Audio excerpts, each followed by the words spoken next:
मोक्ष अपने हाथ को ऊपर करके खड़ा था, पर उसने अचानक ही अपने सामने खड़े इंसान की कलाई को पकड़कर मरोड़ दिया, जिस कारण खंजर जमीन पर गिर गया। अगले ही पर मोक्ष के सामने खड़ा लड़का अपने चश्मे को ठीक करते हुए हाथ पकड़कर चिल्लाने लगा, अंडरस्कोप मेरे हाथ को तोड़ दिया, कोई तो बचाओ, इस चोर ने मेरे हाथ को तोड़ दिया, मुझे बहुत दर्द हो रहा है, अरे कोई तो आओ, कोई तो इस अबला बच्चे की मदद करो, कोई इस हम। इसके आगे वह लड़का कुछ बोल नहीं पाया, क्योंकि मोक्ष ने उसके मुंह को बंद कर दिया था। वह जल्दी से उस लड़के को लेकर एक कमरे के अंदर चला गया और गुस्से से उसके कॉलर को पकड़कर बोला, अंडरस्को, अगर मुंह से आवाज निकाली ना तो मुंह तोड़ दूंगा, मुंह बंद रखो अपना, और नाम क्या है तुम्हारा। उसके सामने मौजूद लड़का हल्का सा घबरा जाता है, फिर अपने चश्मे को ठीक करके गुस्से से देखने लगा। तो मोक्ष इरिटेट होकर पूछता है, अंडरस्को नाम बताओ अपना। तो लड़का जवाब देता है, अंडरस्को अभी तुमने कहा ना मुंह बंद रखना, तो मैं तुम्हें नाम कैसे बताऊं। मोक्ष को बहुत गुस्सा आ रहा था, वह अपने गुस्से को शांत करके कहता है, अंडरस्को हाँ तो आप बता दो क्या नाम है तुम्हारा। तो उसके सामने खड़ा लड़का बड़े एटीट्यूड के साथ अपने बालों में हाथ फेरते हुए जवाब देता है, अंडरस्को मेरा नाम अनिरुद्ध है। वह थोड़ा सा शर्मा जाता है। यह देखकर मोक्ष को थोड़ा सा अजीब लगा, मगर अनिरुद्ध फिर हल्के गुस्से में मोक्ष से बोला, अंडरस्को तुम मेरे घर चोरी करने आए हो, अभी जाकर मैं सबको बताता हूँ। लेकिन मोक्ष उसके चेहरे को बहुत ही गौर से देख रहा था। उसने अचानक ही अनिरुद्ध को रोककर पूछा, अंडरस्को तुम्हारी मॉम कहाँ है। यह सुनकर अनिरुद्ध के कदम अपनी जगह पर ही रुक गए। वह थोड़ा सा उदास नजर आने लगा। वह अपने होठों को चबाते हुए मुंह फुलाकर उसे ऐसे देखने लगा जैसे कोई बच्चा अपने पिता को देखता हो। उसके पप्पी फेस को देखकर मोक्ष का भेजा गर्म हो रहा था। वह चिढ़ते हुए बोला, अंडरस्को ऐसे मत देखो, गुस्सा आ रहा है मुझे, जवाब दो तुम्हारी मॉम कहाँ है। अनिरुद्ध थोड़ा सेड होकर बोला, अंडरस्को मम्मा को मामा ने छुपा के रखा है, लेकिन कहाँ रखा है यह मुझे नहीं पता, पर तुम क्यों पूछ रहे हो। यह सुनकर मोक्ष थोड़ा परेशान नजर आने लगा। तभी खिड़की से अद्रांश और अनिष्ट भी आ जाते हैं। अनिरुद्ध उन्हें देखते ही फ्लावर वास उठा लेता है, मगर मोक्ष उसे रोचते हुए दांत पीस कर बोला, अंडरस्को रुक जाओ, वीर योद्धा हर किसी को देखकर अस्त्र नहीं उठाते, अब चुपचाप अच्छे बच्चे की तरह जाकर वहां बैठो, हम देख लेंगे तुम्हारी मम्मा को हमें कैसे बचाना है। अनिरुद्ध हैरानी से बोला, अंडरस्को पर तुम लोग मेरी मॉम को क्यों बचाओगे, कहीं तुम लोग कोई क्रिमिनल तो नहीं हो। एक मिनट, मैंने मामा के मुंह से सुना था कि मेरी मम्मा एक एजेंट थी। अनिरुद्ध के सारे सेंस एकदम से अलर्ट हो गए थे। वह अद्रांश, अनिष्ट और मोक्ष को अपनी सक भरी नजरों से देख रहा था। वह धीरे धीरे फ्लावर वास उठाकर उस पर अपनी पकड़ कस देता है और एकदम से वह अनिष्ट के ऊपर उस फ्लावर वासे को फेंक देता है। अनिष्ट को इसकी उम्मीद नहीं थी, इसलिए वह फ्लावर वास सीधा उसके सिर पर लगा और उसके माथे से खून बहने लगा। अनिष्ट अपने सर को पकड़कर दर्द से कराहने लगा। तभी मोक्ष एक जोरदार मुक्का अनिरुद्ध को मारने के लिए उठाता है, मगर अनिरुद्ध को वह मुक्का लगता उससे पहले ही अनिरुद्ध उसके हाथ को पकड़कर उसे धक्का दे देता है और रूम से भाग जाता है। अद्रांश गुस्से में बोला, अंडरस्को पकड़ो उसे। मोक्ष भागते हुए अनिरुद्ध के पीछे गया। वहीं अद्रांश अपनी हैंकी निकालकर अनिष्ट के माथे पर रख देता है और उसके खून को रोकने की कोशिश करता है। विला के बाहर जो दूसरी परछाई थी वह भी अब तक विला के अंदर आ चुकी थी, और वह इस वक्त उसी रूम के खिड़की पर बैठी हुई थी जिस रूम में अद्रांश और अनिष्ट है। उस परछाई ने खुद से कहा, अंडरस्को ये लड़के हैं कौन। इतना कहते ही वह आसपास देखता है। उसकी आवाज काफी मर्दानी थी, जिससे पता चल रहा था वह एक लड़का है। वह जल्दी से खिड़की के अंदर घुस जाता है। तभी विला के अंदर गोली चलने की आवाज सुनाई दी। कुछ ही देर बाद विला के हाल में कई सारे आदमी बंदूक लेकर खड़े हुए थे, और बीच में अद्रांश, अनिष्ट और मोक्ष खड़े थे, जिनके हाथ में रस्सी बंधी हुई थी। अनिरुद्ध उनके सामने खड़ा था, और उसके पास ही एक हट्टा कट्टा आदमी खड़ा था, जिसकी उम्र लगभग 48 साल होगी। उसे आदमी ने बड़े रौब से मोक्ष को देखते हुए गुस्से में पूछा, अंडरस्को कौन हो तुम सब, और तुम तीनों विला के अंदर कैसे घुसे, क्या तुम लोग चोर हो। लेकिन तुम्हारे कपड़े देखकर तो बिल्कुल नहीं लग रहा है कि तुम चोर हो, बताओ क्या करने आए हो यहाँ पर। मोक्ष, अद्रांश और अनिष्ट एक दूसरे को देखते हैं। उसके बाद अपने बगल में, जहां पर एक और बहुत ही हट्टा कट्टा लड़का खड़ा था, यह वही था जो विला के अंदर घुसने की कोशिश कर रहा था। मोक्ष हैरानी से अद्रांश से कहता है, अंडरस्कोप बिग ब्रदर, इस आदमी की शक्ल तो हूबहू हमारे डैड जैसी है। इस बात से तो अद्रांश और अनिष्ट भी हैरान थे। अनिरुद्ध के बगल में खड़ा वह आदमी मोक्ष, अद्रांश और अनिष्ट को छोड़कर दूसरे वाले लड़के को घूरते हुए पूछता है, अंडरस्कोप कौन हो तुम और क्यों आए हो? सच सच कहना, वरना आज तुम्हारी सिर्फ मौत होगी।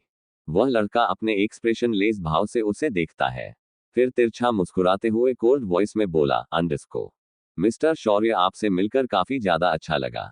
वैसे ही हैरानी की बात है कि तुम मुझे पहचान नहीं पाए। उस 48 साल के आदमी का नाम शौर्य था, जो जाना माना वकील था और महिमा का बड़ा भाई था, जिसने साल पहले महिमा को कैद करके रखा था।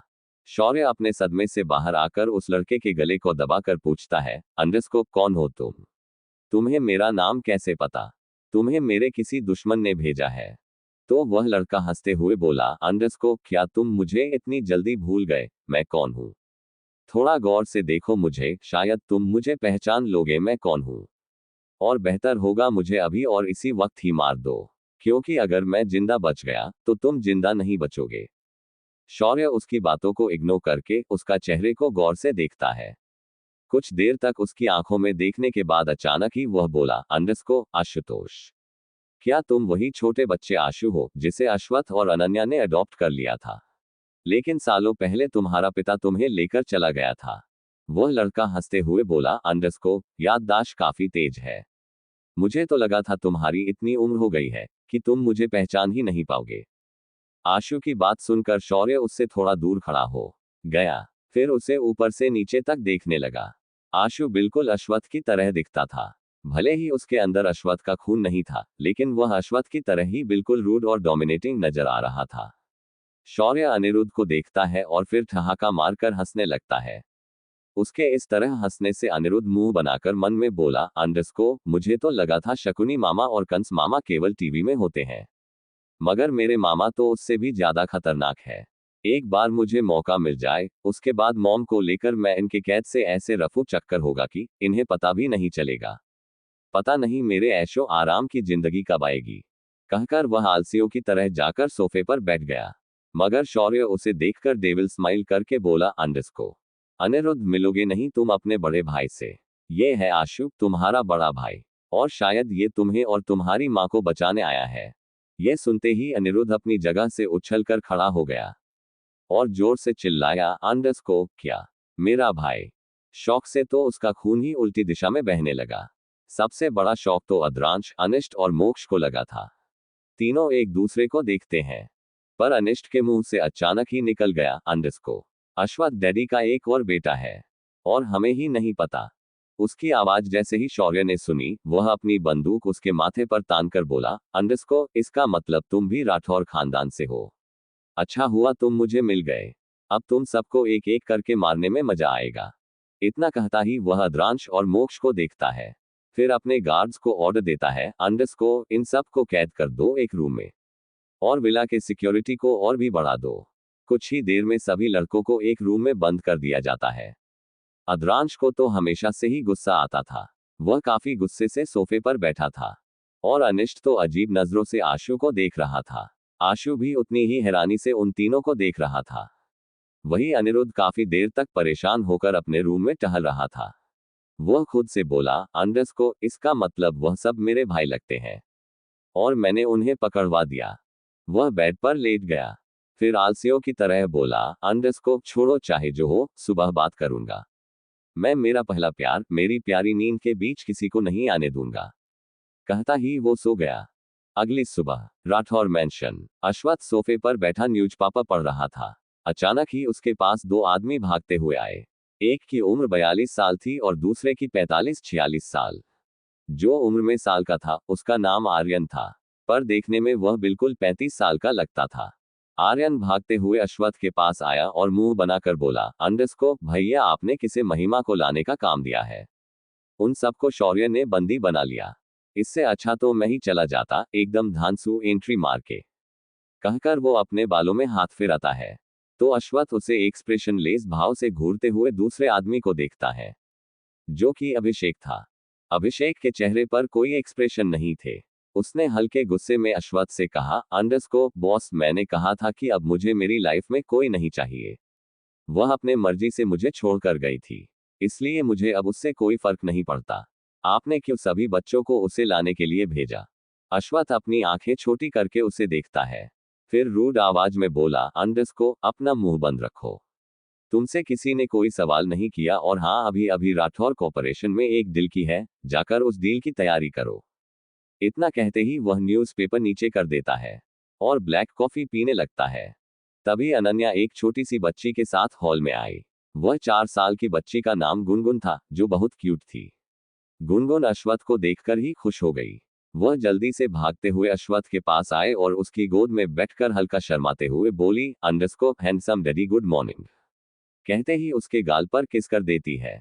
वही उसको शर्माते देखकर आर्यन मुंह बनाकर बोला, तुम्हें किस बात की शर्म आ रही है? गुनगुन थोड़ा और शर्माते हुए बोली, फ्लैटी डैडी ने कहा था, जब मैं बड़ी हो जाऊंगी तब मेरी शादी होगी। मुझे ना हैंडसम डैडी के जैसा हस्बैंड चाहिए। यह सुनकर अश्वथ गुस्से से बोला, जीवन यहाँ आओ। तुम गुनगुन को कैसी कैसी बातें सिखा रहे हो? जीवन जो 45 साल का था, वह किचन से भागते हुए बाहर आया। फिर मुंह बनाते हुए पूछा, क्या है? तुम सब मुझे चैन से जीने नहीं देते। अश्वथ उसे गुस्से में देखकर पूछता है, ये तुम गुनगुन को क्या सिखा रहे हो? वह अभी छोटी बच्ची है। जीवन दोनों को ही इग्नोर करके किचन में जाते हुए बोला, फालतू बकवास के लिए मुझे मत बुलाया करो। बस एक बार मुझे इस बच्ची की माँ मिल जाए, देखो फिर कैसे इसे पार्सल करके इसकी माँ के मुंह पर फेंक कर आता हूं मैं। इस बच्ची ने जीना हराम किया है मेरा। यह सुनकर गुनगुन उदास हो गई। वहीं अनन्या अपनी कॉफी उठाकर सीधा अश्वथ को गोद में बैठे गई। यह देखकर अश्वेत हैरान हो गया। अश्वथ हैरानी से बोला, ये तुम क्या कर रही हो? इतनी सारी जगह पड़ी है, वह तुम्हें नहीं दिख रही? अनन्या उसे घूर कर देखती है, फिर मुंह मुंह बनाते हुए जवाब देती है, आपने कहा आप मेरे हस्बैंड है, तो क्या मैं अब गोद में भी नहीं बैठ सकती? क्या मुझे रावत के पास जाना चाहिए? यह सुनकर अश्वथ का पारा हाई हो गया। वह दांत पीसकर बोला, अगर किसी गैर मर्द का नाम भी अपने मुंह से लिया तो जान ले लूंगा उसकी। उसके जैलेश चेहरे को देखकर सभी को बहुत अच्छा लग रहा था। मगर तभी एक आदमी विला के बाहर से अंदर आते हुए बोला, कौन किसकी जान लेना चाहता है? यह आवाज सुनते ही अश्वथ का पारा हाई हो गया। वो गुस्से से दरवाजे की तरफ देखने लगा। वहीं अनन्या तो खुश हो गई। राठौर विला। जीवन पकोड़े तल रहा था, तभी गुनगुन भागते हुए किचन में आई। वह पूरे किचन को स्कैन करती है। उसके बाद जीवन से बोली, डैडी, क्या गुनगुन आपकी हेल्प कर दे? जीवन चिढ़ते हुए फ्लो में बोल देता है, वॉश बेसिन में बर्तन रखे हैं, धुल लो।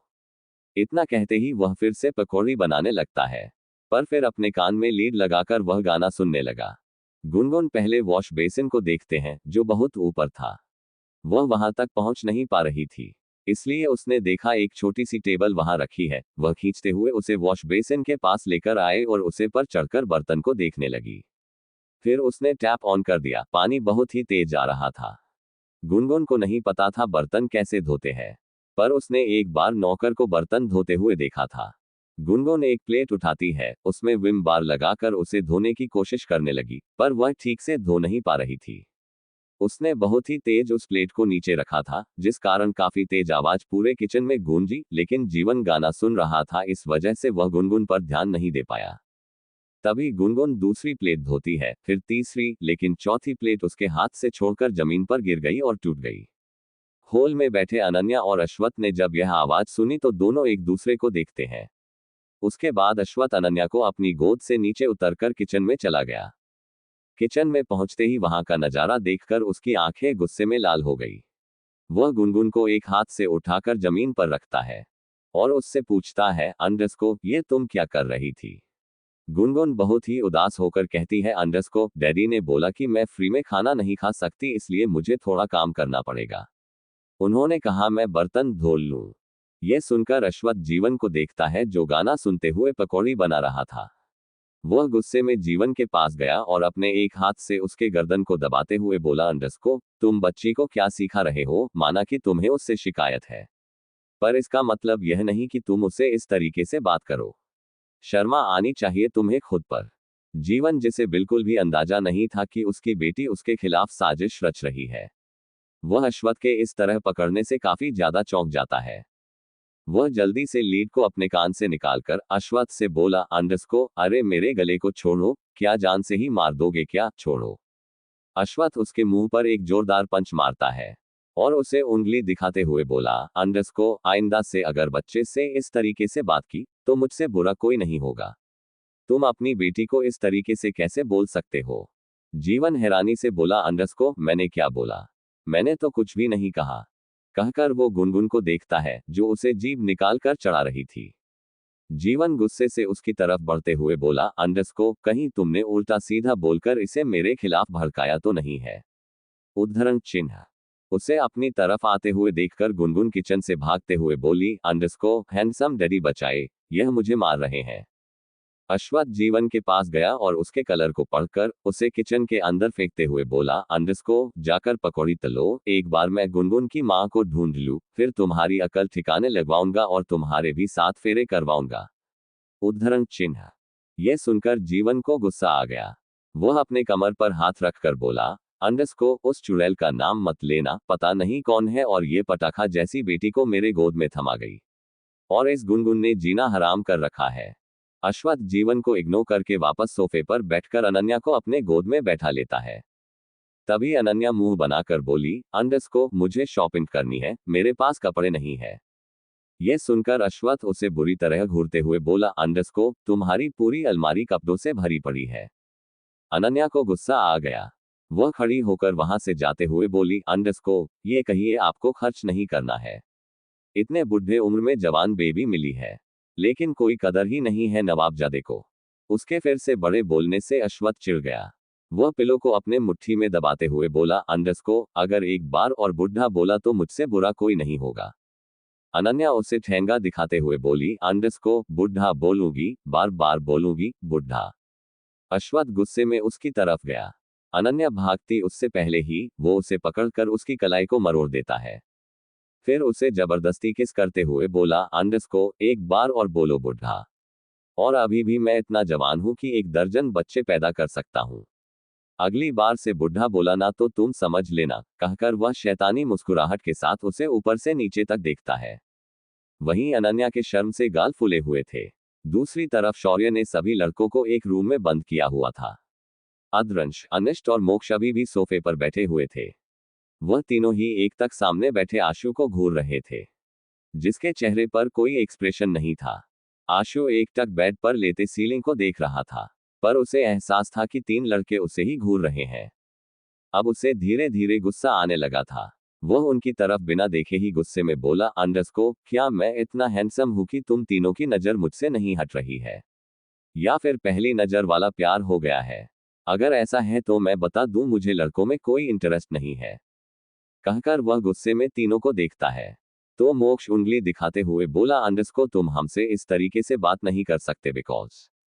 उसे बीच में रोकते हुए आशु उसके मुंह पर पिलो फेंक कर बोला, अंडस को, शट अप, अगर तुम अश्वत्थ डैडी के बेटे न होते तो तुम्हें अच्छे से बताता, और बेहतर होगा जुबान संभाल कर बात करो, मैं तुम्हारा बड़ा भाई हूं, और कोई मेरे सामने जुबान खोले मुझे पसंद नहीं है।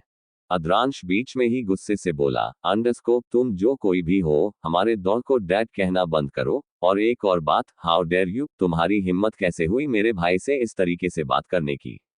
आशु तिरछा मुस्कुराकर बोला, अंडस को, अभी तुमने मेरी हिम्मत देखी ही कहा है। अद्रंश दांत पीसते हुए बोला, अंडस को, तुम तो। आशु उसे इग्नोर करके सोचने लगा कि वह यहां से महिमा को लेकर कैसे जाए। वह चारों अपने दिमाग में अपना अपना प्लान सोच रहे थे। तभी रूम का डोर खुला। रूम का डोर खोलकर अनिरुद्ध रूम के अंदर आया। उसकी आंखों पर चश्मा लगा हुआ था। वह अपने चश्मे को सही करते हुए सभी लड़कों को मुस्कुरा कर देखता है। उसे देखते ही चारों लड़कों का पारा हाई हो गया। अभी अनिरुद्ध ने रूम के अंदर एक कदम बढ़ाया भी नहीं था कि अनिष्ट जल्दी से रूम बंद करता है। मोक्ष अनिरुद्ध को पढ़कर बैठकर पटक देता है। आशु उसे 4 से 5 मुक्का लगा देता है और आद्रांश खड़े होकर बस देख रहा था। अनिरुद्ध दर्द से चीखते हुए बोला, अंडस को, क्या है तुम सब, क्या मुझे जान से मार दोगे? छोड़ो मुझे, एक अकेला लड़का देखा नहीं कि उस पर अपना राशन पानी लेकर चढ़ गए? शर्म नहीं आती? छोड़ो मुझे, मुझ जैसे भोले से बच्चे को क्यों परेशान कर रहे हो? आशु उसे एक और पंच मरते हुए बोला, अंडरस्को भोला सा बच्चा माय फुट। अभिषेक चाचू और महिमा आंटी का बेटा इतना बेवकूफ नहीं हो सकता। या तो तुम बहुत ही अच्छे एक्टर हो जो ऐसे एक्टिंग कर रहे हो, या फिर सच में तुम्हारा माला खाली है। उद्धरण चिन्ह। एक पल के लिए अनिरुद्ध के एक्सप्रेशन बहुत ही ज्यादा डरावने हो गए थे, मगर फिर नासमझी में बोला, अंडरस्को अरे छोड़ो, क्यों मार रहे हो? मैं तो ये बताने आया था मॉम का पता चल गया। ये सुनकर सभी लड़के रुक गए हैं और एक दूसरे को देखने लगे। तो अनिरुद्ध अपने चश्मे को लगाते हुए बैठ गया और उन चारों को कुछ बताता है, जिसे सुनकर पांचों के ही होठों पर शैतानी मुस्कुराहट आ गई। मोक्ष बेड पर लेटते हुए शैतानी मुस्कान के साथ बोला, अंडरस्को बस जल्दी से महिमा मॉम को लेकर घर पहुंचे, उसके बाद चीकू के साथ रोमांस करूंगा। और ये डैड मेरे दुश्मन बन बैठे हैं, उन्होंने फरमान सुना दिया कि मैं अभी चीकू से शादी नहीं कर सकता। आद्रांश की आंखों के सामने भी मिक्की का चेहरा घूमने लगा। वह मन में जुनूनी तरीके से बोला, अंडरस्को मेरे बिना खुश हो लो जितना खुश होना है, बेबो वापस आकर तो तुम्हें मेरी बाहों में आना है। उद्धरण चिन्ह। अनिष्ट ने देखा आशु अजीब नजरों से मोक्ष और आद्रांश को देख रहा है, तो अनिष्ट तपाक से बोला, अंडरस्को इन सबको लड़कियों की बीमारी लगी है, सो इग्नोर। कुछ देर बाद शौर्य किसी काम से विला से बाहर चला गया।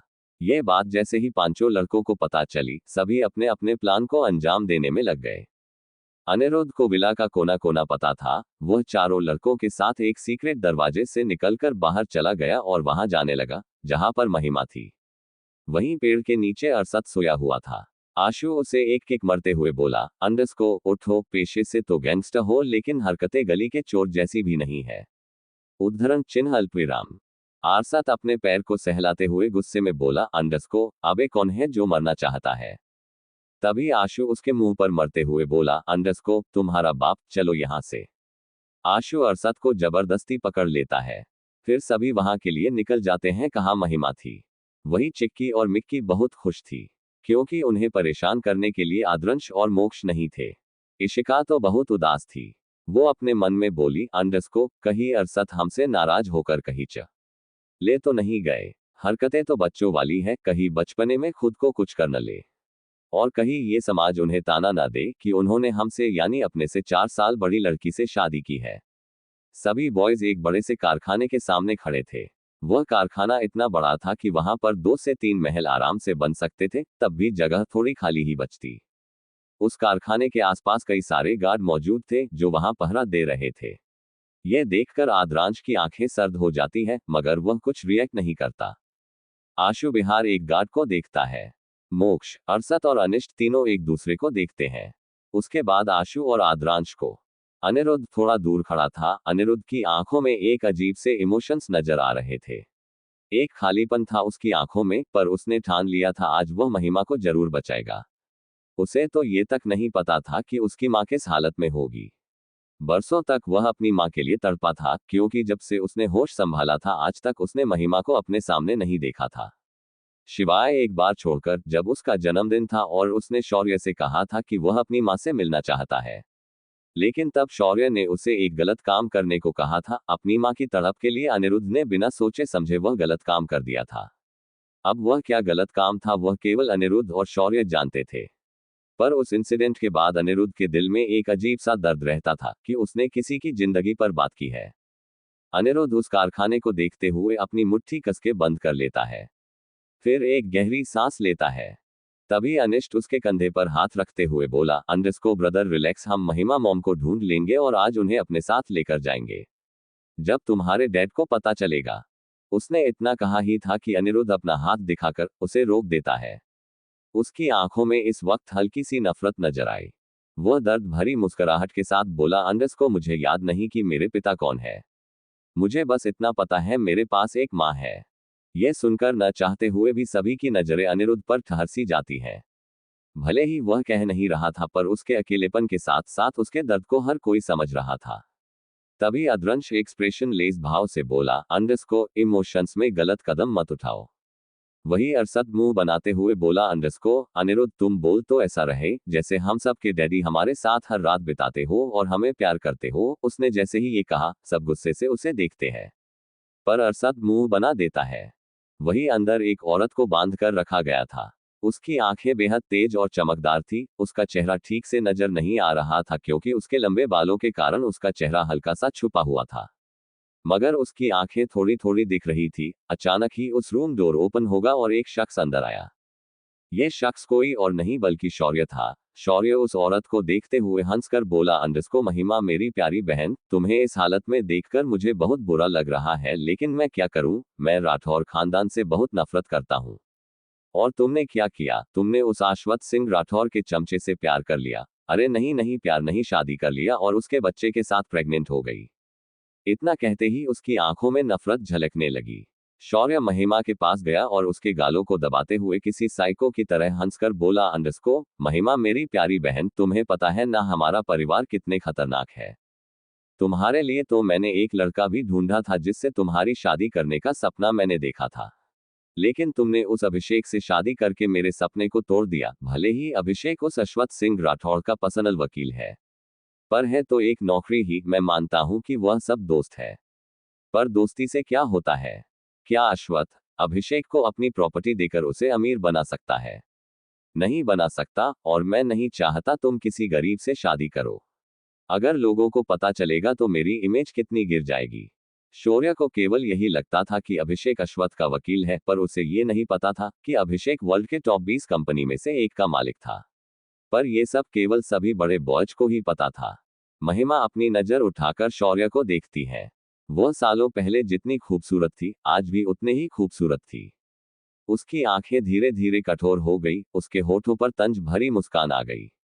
वह शौर्य को देखते हुए कहती है, अंडरस्को मिस्टर शौर्य, दोस्ती क्या होती है इसका तुम्हें अंदाजा भी नहीं है।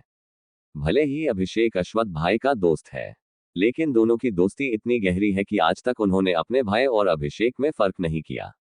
इनफैक्ट अंश, अभिषेक, वेद, आर्यन, अगस्त और अहम में भी कभी फर्क नहीं किया।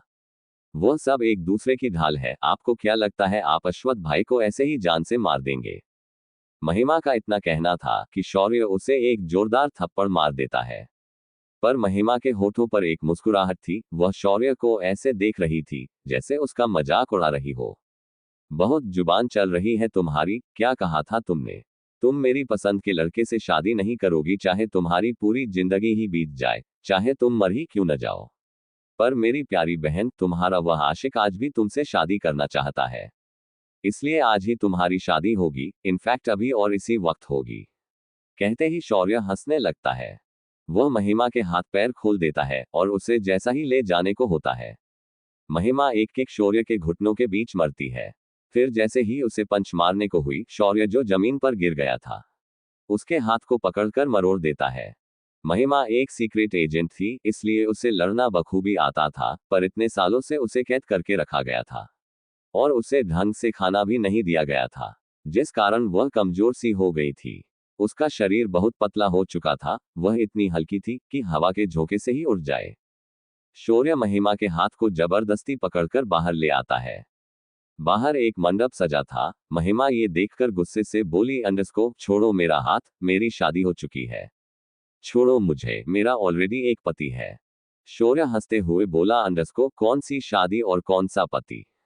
क्या तुम उस पति की बात कर रही हो जो आज तक तुम्हें ढूंढने नहीं आया?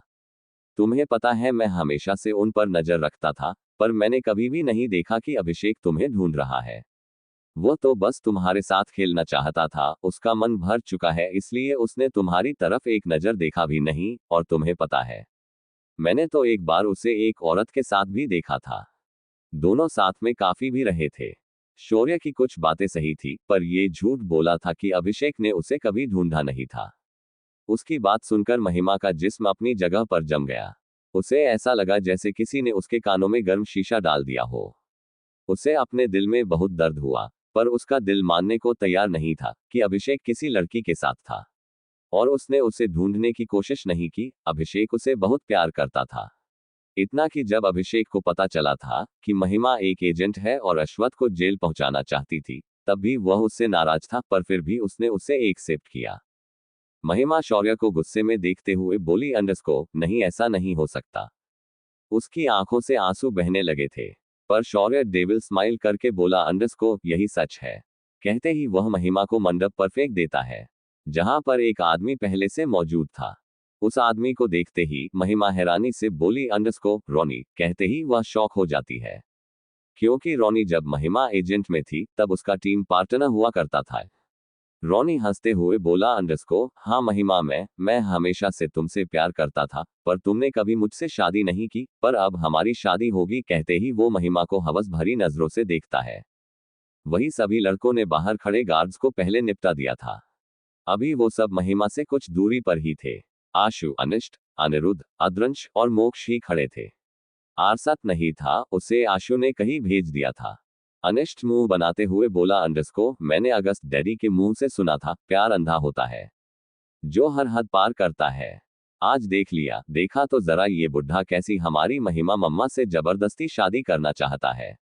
हमारी मम्मा भले भी 40 प्लस है, पर वह आज भी एकदम हॉट एंड सेक्सी है। यह सुनकर आशु उसके सर पर मारता है और गुस्से में कहता है अंडरस्को, शट अप।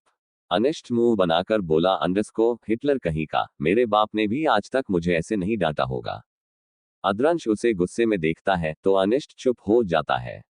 मोक्ष चारों तरफ देखते हुए बोला अंडरस्को, जब तक अरसत नहीं आता हमें इन सब से निपटना होगा। उद्धरण चिन्ह। आद्रांश एक्सप्रेशन लेस भाव से तिरछा मुस्कुराकर बोला अंडरस्को, निपटने की जरूरत नहीं, हमें बस महिमा मॉम को लेकर भागना है। ये सुनकर सभी शौक होकर उसे देखते हैं। आशु अपनी आईब्रो उठाकर पूछता है अंडरस्को, क्या तुम दुश्मन को पीठ दिखाकर भागना चाहते हो? आद्रांश तिरछा मुस्कुराकर जवाब देता है अंडरस्को, दुश्मन को पीठ दिखाकर भाग नहीं रहा, मैं तो बस महिमा मॉम को लेकर भागना चाहता हूँ। बाकी का तुम लोग खुद संभालो। कोई कुछ समझता उससे पहले ही आद्रांश अपनी आस्तीन को चढ़ाते हुए अंदर चला गया। यह देखकर बाकी के लड़के अपना सिर पीट लेते हैं। आद्रांश मंडप के सामने खड़े होकर खतरनाक तरीके से बोला अंडरस्को, ये शादी नहीं हो सकती। सब उसे हैरानी से देखते हैं। शौर्य उसे देखते ही गुस्से में बोला अंडरस्को, ये यहाँ कैसे आ गया, पकड़ो इसे और जान से मार दो। महिमा तो बस आद्रांश को देखकर उसे पहचानने की कोशिश कर रही थी, लेकिन इस वक्त वह इस हालत में नहीं थी कि उसे पहचान सके। आद्रांश को 3 अंडरस्को 4 गुंडे घेर लेते हैं। उन्हें देखकर उसके चेहरे के एक्सप्रेशन नहीं बदले थे। सामने वाला गुंडा उस पर वार करता, उससे पहले ही आद्रांश उसके वार को रोक लेता है, फिर उसे मारता है। उसके बाद पीछे पलटकर पीछे वाले की कलाई को पकड़कर बेरहमी से मरोड़कर अपनी अपनी वॉच से एक सुई निकालकर बड़े ही चालाकी से उन सभी के गर्दन में मार देता है और अगले ही पल वह सब निढाल होकर जमीन पर गिर गए। शौर्य ये सब देखकर हैरान था कि 21 साल के लड़के ने कैसे उसके 4 हटे कट्टे आदमियों को हरा दिया। शौर्य और आदमियों को भेजता है। तभी आद्रांश मोक्ष को कुछ इशारा करता है। आशु, अनिष्ट, अनिरुद्ध भी उन आदमियों से लड़ते हैं। तो मोक्ष भागते हुए गया और महिमा के पीछे खड़ा हो गया। कोई कुछ समझता उससे पहले ही अनिष्ट महिमा को अपनी गोद में उठा लेता है। महिमा तो हैरान थी। शौर्य गुस्से में आग बबूला हो गया था। उसके आदमी गन लेकर बढ़ ही रहे थे कि तभी एक कार तेज रफ्तार से उस कारखाने के अंदर घुसी। यह एकदम धांसू एंट्री थी। अरसत उस कार को ड्राइव कर रहा था। कार बहुत फास्ट थी, इसीलिए उसने इतनी जोर से ब्रेक लगी कि आसपास मिट्टी उड़ने लगी। जैसे ही कार रुकी, मोक्ष महिमा को लेकर कार में बैठ गया। उधर से आद्रांश, अनिष्ट, आशु और अनिरुद्ध भी कार में बैठ जाते हैं। मगर अनिरुद्ध बहुत ही चालाकी से अपने हाथ में पहने घड़ी को देखता है, को उसे उतारकर उस कारखाने के अंदर फेंक देता है। कार जैसे ही कारखाने से दूर गई, अचानक ही कारखाना ब्लास्ट हो गया। उसके साथ ही अनिरुद्ध की आंखों में एक अजीब सी चमक नजर आई। रात का वक्त, राठौर मैंशन। सभी डिनर करके अपने अपने रूम में जा चुके थे। गुनगुन को जीवन ने बहुत डांटा था।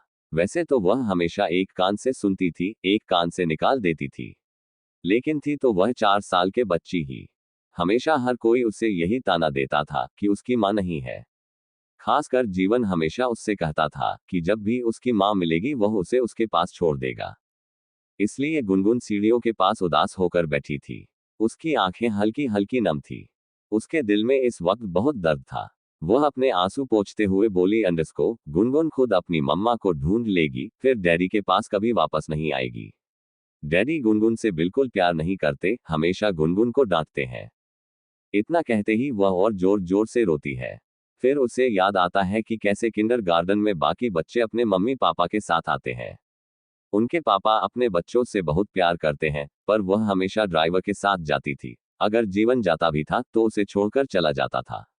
जिस कारण बाकी बच्चे उसका मजाक उड़ाते थे। गुनगुन अपनी जगह से खड़ी हुई और गुस्से में अपनी मुट्ठी बनाते हुए बोली, गुनगुन अब जरूरत अपनी मम्मा को ढूंढ लेगी।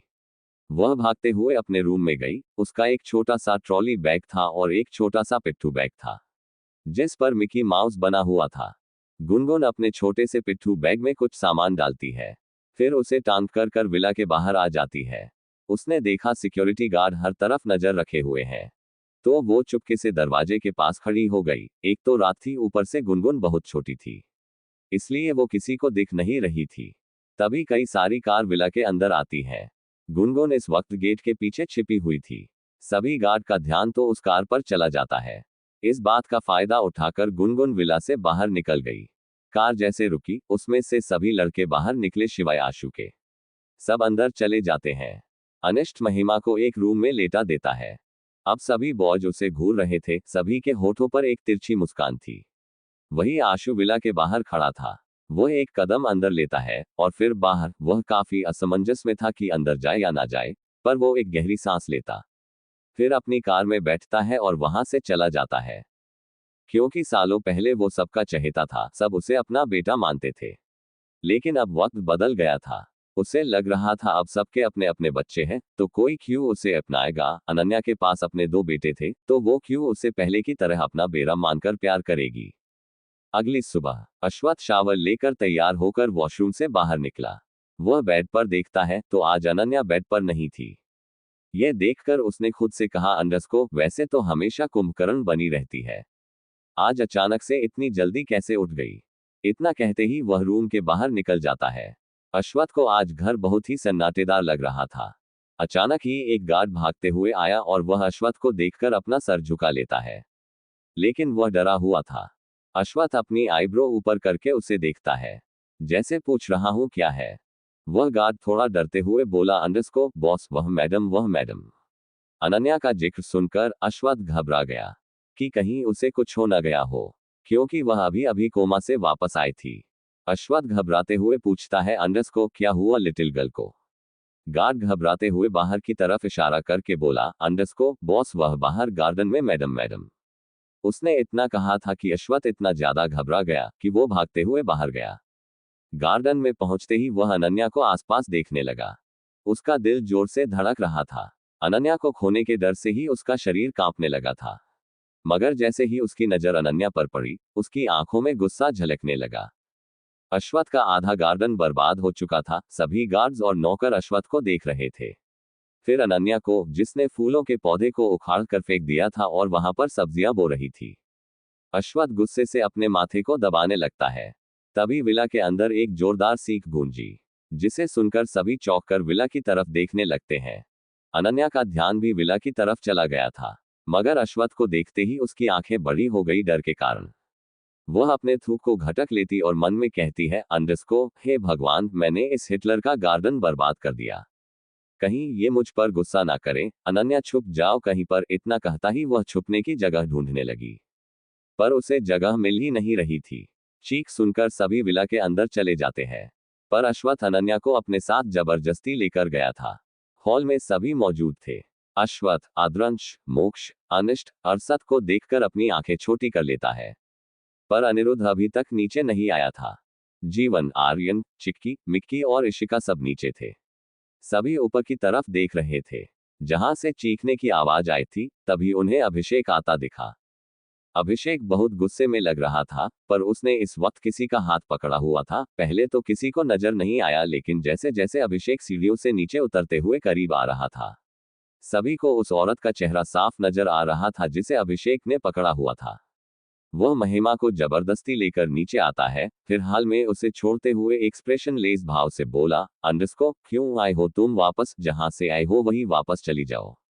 उसके इतने कठोर शब्द सीधा महिमा के दिल पर लगे। वह पलटकर अभिषेक को लाचारी से देखती है।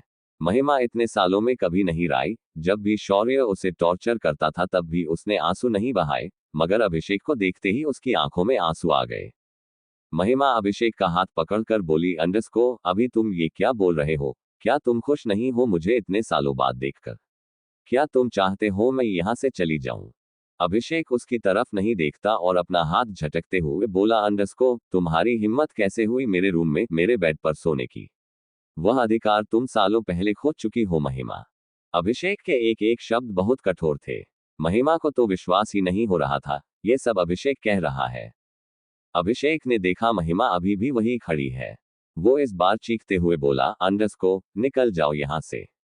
अद्रांश, अनिष्ट, मोक्ष और अरसत जब ये सब देखते हैं तो उन सभी का चेहरा गुस्से में लाल हो गया। वह सभी एकदम से महिमा के पीछे खड़े हो गए।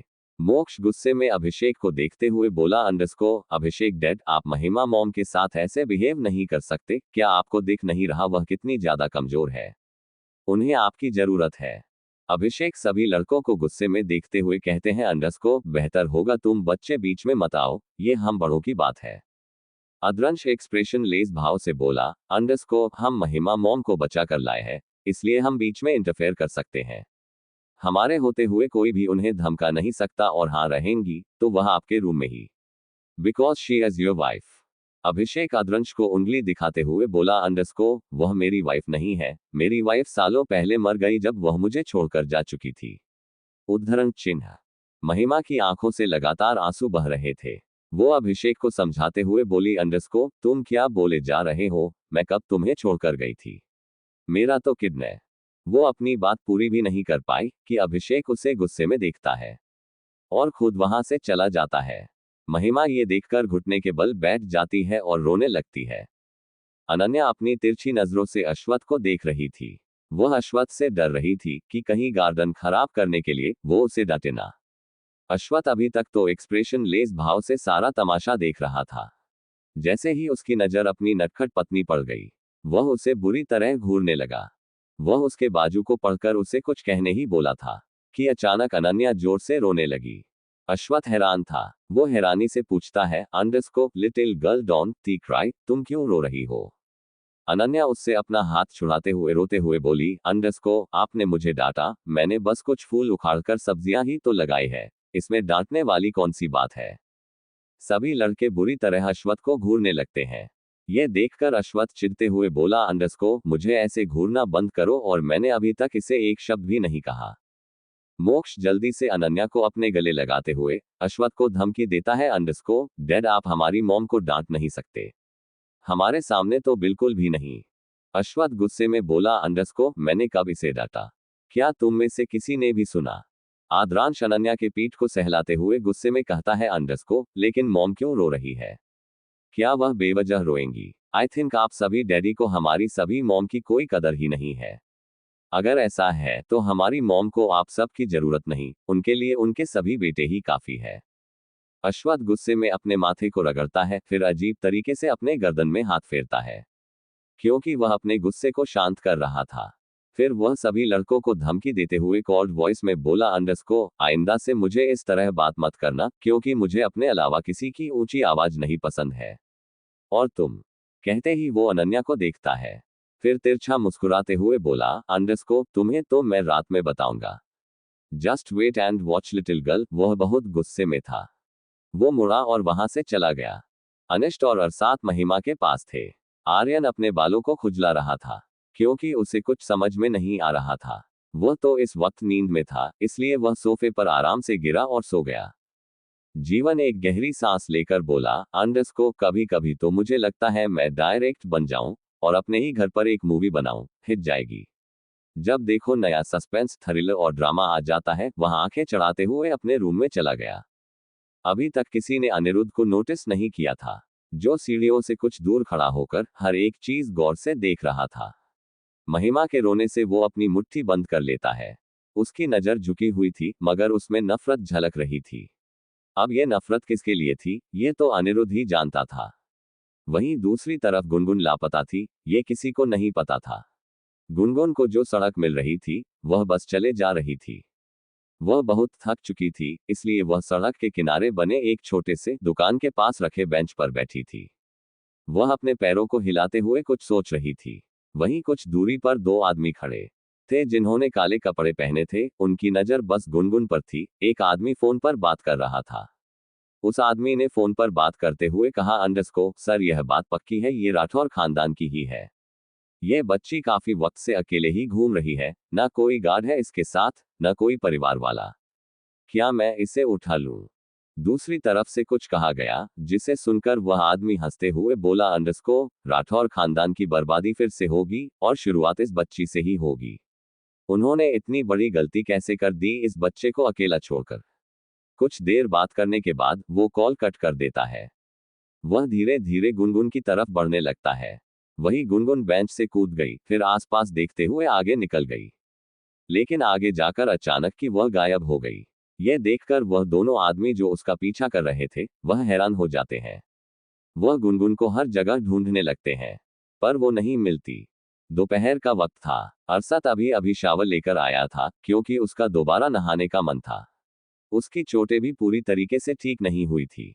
वह अपने कमर पर टॉवल लपेटकर मिरर के सामने खड़े होकर अपने बाल को सेट कर रहा था। पानी की बूंदें उसके बालों से होते हुए उसके खुले चेस को भिगो रही थी, जिस कारण वो और ज्यादा हैंडसम और अट्रैक्टिव लग रहा था। तभी इशिका रूम में आती है। अचानक ही उसकी नजर अरसद पर पड़ी, तो वो शौक होकर तुरंत पीछे मुड़कर नर्वस होकर बोली, अंडरस्को, आप कितने बेशर्म है। इस तरह बिना कपड़ों के कौन घूमता है? अरसद अचानक इशिका के आ जाने से डेविल स्माइल करने लगा। वो एकदम इशिका के पीछे खड़ा हो गया और उसके गर्दन पर अपने गर्म मसांसों को छोड़ते हुए मैग्नेटिक वॉइस में बोला, अंडरस्को, इशू, क्या तुम शर्मा रही हो? आई एम योर हस्बैंड और मैं बिना कपड़ों के नहीं हूं, मैंने टॉवल पहन रखी है।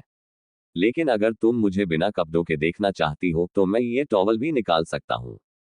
कहते ही वह अपना एक हाथ इशिका के पेट पर रखकर जोर से दबाता है, जिस कारण इशिका अरसद के सीने से सट गई। इशिका का दिल जोर से धड़कने लगा। नर्वसनेस के कारण उसके माथे से पसीना निकल रहा था। वही अरसद धीरे धीरे इशिका के कमर पर हाथ फिराते हुए अपने हाथ को ऊपर की ओर ले जा रहा था। अब तो इशिका की जान निकल गई थी। इशिका अरसद के करीब जाने से घबरा रही थी, जिसके दो कारण थे। पहला कि वह किसी लड़के के इतने करीब कभी नहीं गई थी, और दूसरा कि अरसद उससे 4 साल छोटा था। अरसद ने अपनी जिद के कारण उससे शादी की थी। इशिका को समझ नहीं आ रहा था कि 21 साल का लड़का क्या सच में उससे प्यार कर सकता है, या फिर यह सिर्फ एक अट्रैक्शन है। इशिका को डर था, जब अरसद का अट्रैक्शन खत्म हो जाएगा तो कहीं वह उसे छोड़ ना दे। फिर वह क्या करेगी? यह सब उसके मन में चल रहा था। इस बात से अनजान अरसद अपने होठों को उसके गर्दन पर रख देता है, जिस कारण इशिका की आंखें और भी ज्यादा बंद हो गई। शाम का वक्त। अश्वथ गुस्सा था अनन्या से, इसीलिए वह पूरे दिन अपना गुस्सा ऑफिस में सभी एम्प्लॉय पर निकलता रहा। लगभग 2 से 3 लोगों को तो वह फायर भी कर चुका था। आज अश्वथ के आतंक से हर कोई परेशान था। अश्वथ इस वक्त अपने केबिन में बैठा हुआ था और एक फाइल बहुत ही सीरियस होकर पढ़ रहा था। तभी केबिन के अंदर अगस्त आता है। वह उसके सामने अपने हाथ बांधकर खड़ा हो गया। उसने अश्वथ को घूमते को पूछा, अंडरस्को, ये तुमने आज सभी को इतना डरा क्यों रखा है? अश्वथ एक्सप्रेशन लेस भाव से उससे घूरते हुए कहता है, अंडरस्को, यहाँ सब आलस का शिकार हो चुके हैं, जो एक प्रोजेक्ट तक कंप्लीट नहीं कर पा रहे हैं। इतने सालों तक मैं यहाँ नहीं था तो ये सब अपनी मनमानी करते आए थे, लेकिन अब मैं वापस आ गया हूँ, तो अब यहाँ वह होगा जो मैं चाहता हूँ, इसलिए अब जाओ यहाँ से और मेरा दिमाग मत खराब करो। अगस्त उसके सामने वाली चेयर पर बैठ गया। फिर तिरछा मुस्कुराते हुए बोला, अंडरस्को, बेब का गुस्सा बाकियों पर क्यों निकल रहे हो? अगर हिम्मत है तो उनके ऊपर निकालो। अश्वथ का गुस्सा फूट पड़ा। वह फाइल को टेबल पर पटकते हुए बोला, अंडरस्को, यही तो दिक्कत है, मैं अपना गुस्सा उस पर नहीं उतर सकता, वरना उसे बहुत तकलीफ होगी।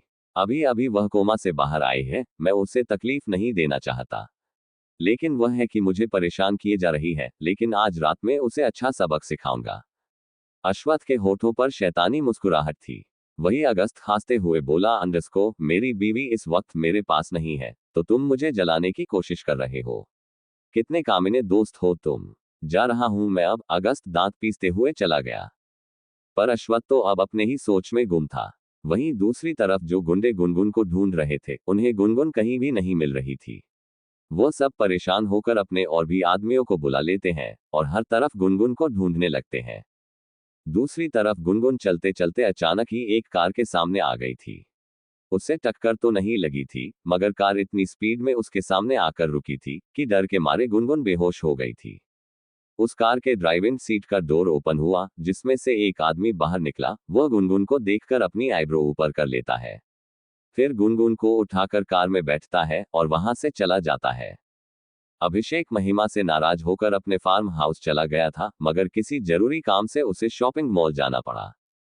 इत्तेफाक से अनिरुद्ध भी इस शॉपिंग मॉल में था। अभिषेक के साथ एक औरत भी थी जिसकी उम्र लगभग 40 थी। वह औरत दिखने में बहुत खूबसूरत थी, मगर महिमा से ज्यादा नहीं।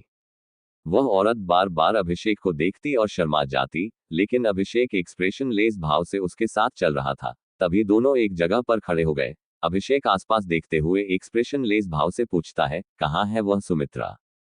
सुमित्रा अचानक ही घबरा गई, मगर फिर धीमी आवाज में बोली, सॉरी सर, एक्चुअली मैंने आपसे झूठ कहा था कि हम जिस केस पर काम कर रहे हैं और जिस गवाह की हमें जरूरत है वह इस मॉल में है। यह सुनकर अभिषेक का पारा हाई हो गया। वो गुस्से में बोला, तुम्हारी हिम्मत कैसे हुई मुझसे झूठ बोलने की? मेरा एक मिनट बहुत कीमती है। सुमित्रा, मैं वार्निंग दे रहा हूं, मैं ये केस छोड़ दूंगा। सुमित्रा बहुत ज्यादा घबरा गई। वह माफी मांगते हुए बोली, सर मुझे माफ कर दीजिए। अगर आप ये केस छोड़ देंगे तो मेरी दोस्त का केस कोई नहीं लड़ेगा। मैं बस कल की पार्टी के लिए कपड़े खरीदना चाहती थी, लेकिन मेरे साथ कोई नहीं था, इसलिए मैंने आपको धोखे से बुलाया। अभिषेक इरिटेट होकर बोला, जस्ट शट अप। इतना कहते ही वह वहां से जाने लगता है। उसे जाते हुए देखकर सुमित्रा अपने मन में बोली, सर कब तक आप अकेले रहेंगे? आपका यह अकेलापन मुझसे देखा नहीं जा रहा। कल की पार्टी में मैं सबके सामने आपको प्रपोज करूंगी। मुझे पता है आप जरूर मुझे एक्सेप्ट कर लेंगे। आखिर इतने सालों से इकलौती लड़की में ही हूं जो आपके करीब थी। वह ये सोच सोचकर खुद में शर्मा जा रही थी। दूर खड़ा अनिरुद्ध दोनों को बुरी तरह घूर रहा था। अचानक ही उसके होठों पर एक शातिर मुस्कान आ गई, क्योंकि उसने पार्टी वाली बात सुन ली थी। अनिरुद्ध मुड़ा और वुमेन सेक्शन की तरफ चला गया। वहां पर वह गौर से देखता है तो उसे एक गाउन पसंद आया जो बेबी पिंक कलर का था। वह उस गाउन को देखकर हल्का मुस्कुराया। अनिरुद्ध गाउन को ले जाकर बिल पे कर देता है। पर वो उस गाउन को जैसे उठाने वाला था, अचानक सुमित्रा वहां गई। उसे वह गाउन पसंद आ गया था, क्योंकि वह गाउन इस वक्त बैग से बाहर था। सुमित्रा उस गाउन को देखते हुए मुस्कुराकर बोली, ये गाउन तो सिर्फ मेरे लिए बना है, इसे मैं पहनूंगी। कहकर वह अनिरुद्ध को देखती है, जिसके चेहरे पर कोई भाव नहीं था। उसने अनिरुद्ध को देखते हुए कहा, तुम कोई और पसंद कर लो, इसे मैं पहनूंगी। और यह मेरी ही साइज का लग रहा है। सुमित्रा गाउन को उठाती, तभी अनिरुद्ध गुस्से में बोला, डोंट टच, इसे छूने की हिम्मत मत करना। सुमित्रा उसके बात करने के लहजे से नाराज हो गई। उसने उसे ऊपर से नीचे तक देखते हुए कहा, तुम्हें देखकर लगता है कि तुम 20 या 21 साल के हो गए। इतनी कम उम्र में इतना एटीट्यूड, और कितनी कीमत है इस गाउन की? मैं दुगना तुम्हें दे दूंगी। अनिरुद्ध तिरछा मुस्कुराने लगा। वह नफरत से सुमित्रा को ऊपर से नीचे तक देखता है। फिर टोंट मारते हुए बोला, ऑफ कोर्स, किसी का घर उजाड़ कर किसी की रखेल बनकर काफी अच्छा पैसा कमाया है, इसलिए तो दोगुनी कीमत दे रही है। सुमित्रा गुस्से में बोली, तुम बहुत जुबान चला रहे हो, हद में रहो। और क्या तुम्हें पता नहीं है मैं किसके साथ काम करती हूँ? मैं एडवोकेट अभिषेक के साथ काम करती हूँ, जिसका नाम ही काफी है लोगों को डराने के लिए। सुमित्रा के अंदर बहुत एटीट्यूड था। वह कई बार अपना काम निकलवाने के लिए अभिषेक का नाम इस्तेमाल करती थी। उसे लगा अनिरुद्ध भी डर जाएगा, पर अनिरुद्ध गाउन को बैग में डालकर एटीट्यूड से जवाब देता है, और मेरे पास अश्वत्थ सिंह राठौड़ है, जिसके नाम से तुम्हारा वह अभिषेक भी डर जाएगा, इसलिए अपनी जुबान बंद रखो। कहते ही वह चला गया। वहीं सुमित्रा तो शॉक होकर खड़ी थी। वह सोचने लगी कि अभिषेक के साथ रहते हुए वह कभी अश्वत्थ से नहीं मिल पाई, तो ये लड़का अश्वत्थ को कैसे जानता है? अश्वत्थ इतने सालों तक परिवार के नजर में मरा जरूर था, लेकिन दुनिया वालों के नजरों में वह देश से बाहर गया था, जो अब वापस आ चुका है। वहीं दूसरी तरफ मोक्ष जबरदस्ती चिक्की को किस कर रहा था, और चिक्की मोक्ष के नीचे बेड पर दबी हुई थी। वह झटपटाते हुए मोक्ष को खुद से दूर करती है और गुस्से में बोली, तुम कितने गंदे हो, शर्म नहीं आती एक लड़की को किस करते हुए? मोक्ष बेशर्म से उसके टॉप के अंदर हाथ डालकर उसके कमर का सहलाते हुए बोला, लेकिन चीकू, लड़की को ही किस करते हैं, अब मैं लड़कों को थोड़ी ना किस करूंगा। मोक्ष फिर से किस करने वाला था तो चिक्की उसके सीने पर हाथ रखकर लंबी लंबी सांस लेकर गुस्से में बोली, क्या तुम पागल हो? मैं सिर्फ 17 साल की हूँ और तुमसे नफरत करती हूँ।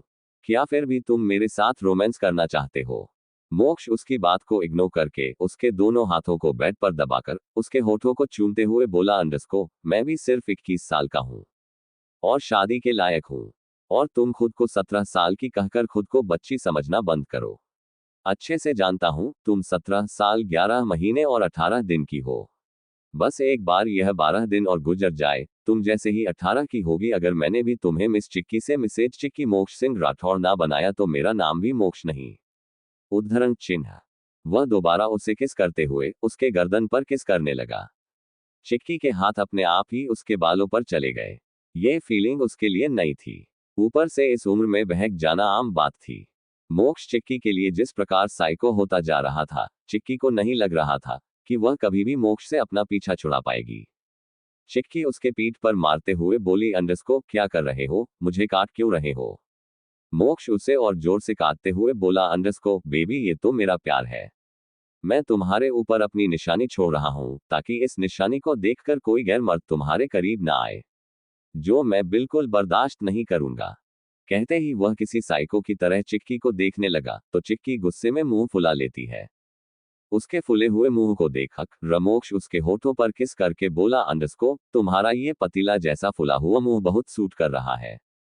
कहकर वह हंसने लगा। वही दूसरी तरफ अदृश्य मिक्की को परेशान करता रहा पूरे दिन। ऐसे ही रात हो जाती है।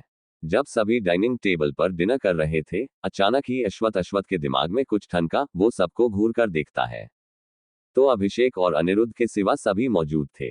अनिरुद्ध अभी भी किसी और के सामने नहीं आया था। अश्वथ अपना डिनर छोड़कर एकदम से सवाल करता है, अंडरस्को, गुनगुन कहाँ है। गुनगुन का नाम सुनकर सभी रुक गए और एक दूसरे को हैरानी से देखने लगे। जीवन एकदम से बोला, अंडरस्को, ये शैतान लिटिल सिंघम आज तो पूरे दिन मुझे कहीं नहीं दिखी, वरना तो मुझे परेशान करने के लिए मेरे आगे पीछे घुमा करती है। रुको तो जरा मैं रूम में देख कर आता हूँ।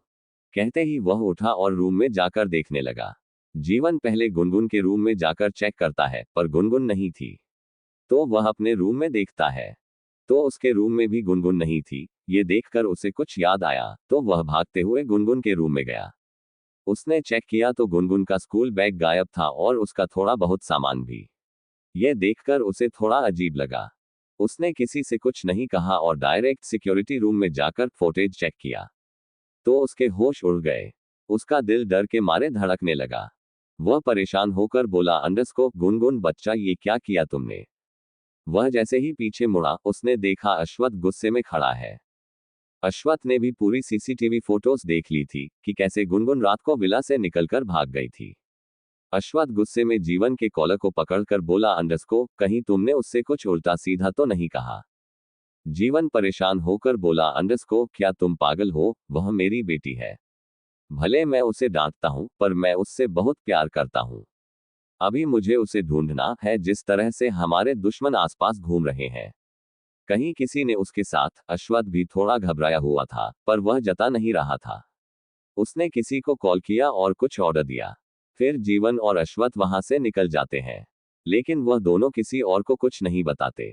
अश्वथ और जीवन हर जगह गुनगुन को ढूंढते हैं पर गुनगुन का कुछ भी पता नहीं लग रहा था। अश्वथ इस वक्त एक सुनसान सड़क के किनारे अपनी कार के ऊपर बैठा हुआ था। वह लगातार सिगरेट के कश ले रहा था। उसके चेहरे पर कोई भी एक्सप्रेशन नहीं थे। उसकी आंखें बेहद ठंड थी। वह काफी देर तक सिगरेट के काश ले रहा था। उसने लगभग 10 से 15 सिगरेट पी लिया था और उसके हाथ में इस वक्त एक और सिगरेट थी। जीवन उसके बगल में खड़ा था। वह अश्वथ के हाथ से उसे सिगरेट को छीनते हुए बोला, अंडरस्को, बॉस, आप ये क्या कर रहे हैं। मानता हूं हम गुनगुन को लेकर परेशान हैं, पर इसका मतलब यह नहीं कि आप इतनी सिगरेट पी लेंगे। अगर बेब को पता चला तो वह आपको बहुत डांटेंगी। आपको पता है ना, उन्हें ये सब बिल्कुल पसंद। अश्वथ पहले तो उसे गुस्से में घूरता है, मगर अनन्या के जिक्र से वह एक गहरी सांस लेकर सामने देखने लगा। वह धीरे धीरे अपनी उंगलियों से अपनी कार को टैप कर रहा था। अश्वथ जैसे ही बोनट से उतरने वाला था, अचानक उसके पास एक नोटिफिकेशन आया। वह अपने फोन को निकालकर जैसे ही उस नोटिफिकेशन को चेक करता है, उसकी एक आईब्रो ऊपर हो जाती है। वह एक वीडियो था। अश्वथ वीडियो चलाकर जैसे ही देखता है, उसकी आंखें बेहद गहरी और ठंडी हो जाती है। उसका ऑरा बहुत ही ज्यादा डरावना हो गया था और उसकी पकड़ भी फोन पर कस गई थी। उसकी आंखें धीरे धीरे खून की तरह लाल होने लगी। अचानक उसका फोन बजा। वह कॉल रिसीव करके जैसे ही अपने कान पर लगता है, दूसरी तरफ से किसी के हंसने की आवाज अश्वथ के कानों में पड़ी। अश्वथ सिंह राठौड़, वैसे तो तुम हर वक्त अपने परिवार की सिक्योरिटी का ध्यान रखते हो, लेकिन एक छोटी सी बच्ची को अकेला छोड़कर तुमने अच्छा नहीं किया। बेचारी बच्ची कितनी डरी हुई है, सोचो अगर मैं इसके साथ कुछ कर दूं तो। इतना कहते ही वह आदमी फिर से हंसने लगता है, मगर इस बार अश्वथ दांत पीसकर बोला, खबरदार, अगर गुनगुन को कुछ किया भी तो वह राठौर खानदान के बेटी है। अगर उसे खरोच भी आई तो तुम्हारी लाश भी किसी को नहीं मिलेगी। दूसरी तरफ से वह आदमी बड़े ही एटीट्यूड से बोला, मतलब मैंने इस बच्ची को किडनैप किया, उसके बावजूद तुम्हारा एटीट्यूड जरा भी कम नहीं हुआ। तुम्हारे इस एटीट्यूड के कारण मैं इस बच्चे को मार सकता हूं, पर अभी ऐसा नहीं करूंगा, क्योंकि मैं चाहता हूं अश्वथ सिंह राठौड़ जो किसी के सामने नहीं झुकता, वह मेरे सामने झुके। मैं एड्रेस भेजूंगा, वहां आ जाना, क्योंकि मैं चाहता हूं तुम अपने घुटनों के बल बैठकर मेरे सामने अपनी नाक रगड़ो, तभी मेरे दिल को सुकून पहुंचेगा। और जल्दी आना, कोई चालाकी मत करना, वरना तुम्हें तो पता है ना, 2 बार मैं रेप के केस में जेल जा चुका हूं। अश्वथ जैसे ही यह सुनता है, वह गुस्से से अपना हाथ बोनट पर मरते हुए चिल्लाया, खबरदार, अगर उसकी तरफ नजर उठाकर देखा भी तो तुम्हारी आंखें निकालने में मुझे जरा सा भी समय नहीं लगेगा। वह आदमी अश्वथ को रिलैक्स करके बोला, अरे रिलैक्स रिलैक्स, मैंने अभी ऐसा कुछ नहीं सोचा, मैं तो बस तुम्हें धमकी दे रहा हूं। खैर, वह तो तुम्हारी बेटी भी नहीं है, तब भी इतना गुस्सा। काश तुम्हारी बेटी भी होती तो इस वक्त लगभग 20 या 21 साल की होती, उसके साथ सोने में कितना मजा आता है। पर मेरी खराब किस्मत है, तुम्हारे तो 2 बेटे हैं। इतना कहते ही वो कॉल कट कर देता है। वही अश्वथ गुस्से की आग में जल रहा था। जीवन ने भी सब सुन लिया था, वह भी बहुत गुस्से में था। जीवन अपने मुट्ठी करते हुए बोला, गुनगुन को बचाने मैं जाऊंगा, जो भी करना है वह मैं करूंगा, आप किसी के सामने नहीं झुकेंगे। अश्वथ ने इस वक्त अपनी आंखें बंद किया हुआ था। तभी उस किडनैपर ने उसे एड्रेस भेजा तो वह और जीवन वहां से निकल गए, क्योंकि अश्वथ जीवन की बात बिल्कुल नहीं सुनने वाला था। दूसरी तरफ चिक्की बहुत परेशान थी, क्योंकि मोक्ष उसका पीछे नहीं छोड़ रहा था। वह किचन में पानी पी रही थी तो मोक्ष किचन में आ गया और उसके पीछे खड़े होकर उसकी कमर को कस के पकड़कर उसे गर्दन पर अपने सर को रख देता है। चिक्की इरिटेट होकर बोली, तुम साइकोलिस्टी कहीं के, कितनी लास्ट है तुम्हारे अंदर है, जितनी भी है मुझसे दूर रहो, कहकर वो उसके सीने पर हाथ रखकर उसे खुद से दूर कर देती है। मोक्ष को ये बिल्कुल अच्छा नहीं लगा, अपने गर्दन में अजीब तरीके से हाथ फेरकर अपने गर्दन को टेढ़ी कर उसे देखने लगा। फिर उसे ऊपर से नीचे तक देखते हुए बोला, चीकू, यू आर सो हॉट, और तुम्हें इस तरह देखकर मैं भी हॉट हॉट फील कर रहा हूं। अगर तुम कहो तो हम भी इस किचन में कुछ हॉट हॉट कर ले। चिक्की दोबारा पानी पी रही थी और मोक्ष की बात सुनकर सारा पानी उसके मुंह से निकलकर मोक्ष के मुंह पर गिरा और वो कहने लगी। उसका चेहरा टमाटर की तरह लाल हो गया। मोक्ष साइको की तरह मुस्कुराया, फिर अपने मुंह से पानी पूछते हुए धीरे से बोला, हॉट चीकू, क्यों भाग रही हो? जब तुम ड्रग के नशे में थी तब मैंने तुम्हें अच्छी तरीके से देख लिया था, इसलिए मुझसे शर्माने की जरूरत नहीं। चिक्की का मन कर रहा था वह वही रखा चाकू उठाकर मोक्ष का गला काट दे। वही आद्रांश तो अपनी बेशर्मी पर उतर आया था। वह मिक्की के साथ जबरदस्ती शादी करने वाला था, लेकिन अश्वथ के मना करने के बाद वो नहीं कर पाया, इसलिए उसने सोचा क्यों ना वह मिक्की को अलग तरीके से परेशान करे। आद्रांश इस वक्त अपने रूप में बैठा था। उसने इस वक्त प्यारी और इनोसेंट मिक्की को जबरदस्ती दबोच रखा था और उसे एक मूवी दिखा रहा था। मिक्की मासूमियत से बोली, आप क्यों मुझे परेशान करते हैं? छोड़ दीजिए ना मुझे। आद्रांश डेविल स्माइल करता है, फिर मूवी की तरफ इशारा करके गुस्से में बोला, क्या तुम चाहती हो मैं तुम्हारे साथ कुछ उल्टा सीधा करूं? मिक्की डर से सिर न में हिला देती है, तो आद्रांश उसके गर्दन पर काटते हुए बोला, तो चुपचाप मूवी देखो। उसके हाथ धीरे धीरे मिक्की के टॉप के अंदर चल रहे थे, पर डर के कारण मिक्की कुछ बोल नहीं रही थी। मिक्की अपनी बड़ी बड़ी आंखों से दोबारा लैपटॉप में देखती है तो उसकी आंखें नीचे हो गई। यह देख आद्रांश सख्ती से बोला, नजर उठाओ और सब देखो कि वह लोग क्या कर रहे हैं, क्योंकि जब तुम सीखोगी तभी तो हम ये सब करेंगे। वह जबरदस्ती मिक्की के चेहरे को लैपटॉप की तरफ कर देता है, जिस पर इस वक्त बहुत ही रोमांटिक सीन चल रहा था। हीरो और हीरोइन बिस्तर पर बिना कपड़ों के एक दूसरे के ऊपर लेते थे और इंटीमेट हो रहे थे। मिक्की का पूरा चेहरा दोबारा लाल हो गया। वह अपने थूक को गटकते हुए बोली अंडरस्को दीदी और भैया कितना गंदा गंदा कर रहे हैं।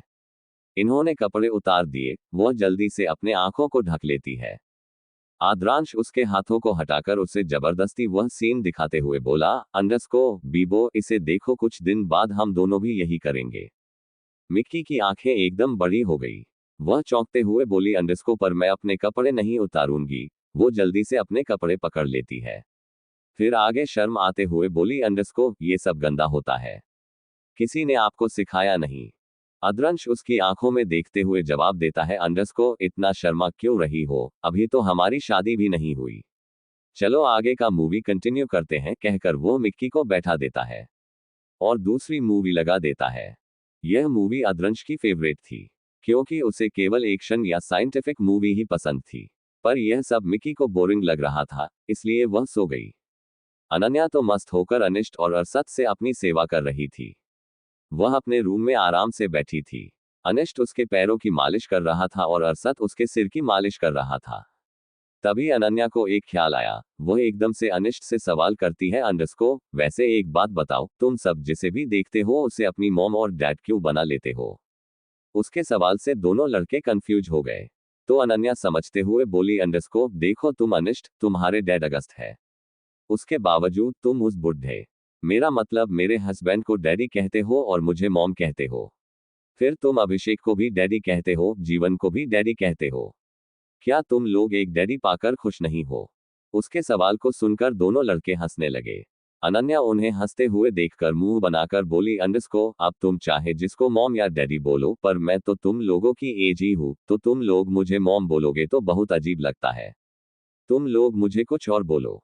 फिर वह खुद ही आइडिया देते हुए बोली अंडरस्को एक काम करो, तुम लोग मुझे सोनपरी, रॉकस्टार या कैप्टन बुला सकते हो। ये नाम बहुत अच्छे हैं। कहकर वह दोनों को उम्मीद भरी नजरों से देखती है। अरसत और अनिष्ट का मुंह बन गया था, मगर अनन्या को नाराज नहीं कर सकते थे। इसलिए अनिष्ट कुछ सोचते हुए बोला अंडरस्को रॉकस्टार तो आप वैसे भी है, आपके किस्से मैंने डैडी से बहुत सुने थे। आप आर्यन डैडी की पार्टनर भी है, अब बचता है सोनपरी, मैं आज से आपको वही बुलाऊंगा। लेकिन अरसत अनन्या को पीछे से गले लगाकर बोला अंडरस्को और मैं रॉकस्टार बुलाऊंगा। Rockstar mom. वो अनन्या के गाल पर किस कर लेता है। दोनों एक दूसरे के गले लग जाते हैं। मगर तभी कोई उन तीनों की फोटो खींच लेता है। तीनों दरवाजे की तरफ देखते हैं तो आर्यन गुस्से में खड़ा अनिष्ट और अरसत को देख रहा था। आर्यन गुस्से में दोनों के पास आया और दोनों के कान पकड़कर उससे अनन्या से दूर करके बोला अंडरस्को मेरी क्राइम पार्टनर से दूर रहो, मुझे बिल्कुल पसंद नहीं कोई उनसे ज्यादा गले मिले। अब जाओ जाकर मेरी क्राइम पार्टनर के लिए अच्छा अच्छा खाना बनाओ, वरना ये तस्वीर भाई को दिखाकर तुम्हें मार खिलवाऊंगा। उद्धरण चिन्ह। वह धक्के मार के दोनों को वहां से निकाल देता है।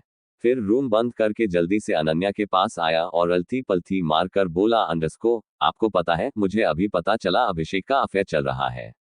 वह भी अपनी एक जूनियर वकील के साथ। मेरे आदमियों ने उन दोनों को एक शॉपिंग मॉल में देखा था। बेचारी महिमा का क्या होगा, हमें कुछ करना होगा। अनन्या को अभिषेक के ऊपर और गुस्सा आता है। एक तो आर्यन ने उसे इतना भड़काया था कि उसकी नजर में अभिषेक की इमेज बहुत घटिया थी। वो दोनों ही उठे और महिमा के रूप में चले गए।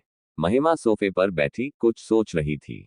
अनन्या भागते हुए उसके पास गई और उसे गले लगाकर प्यार से बोली अंडरस्को तुम चिंता मत करो, तुम्हारे उस प्लेबॉय हस्बैंड को हम सबक सिखाएंगे।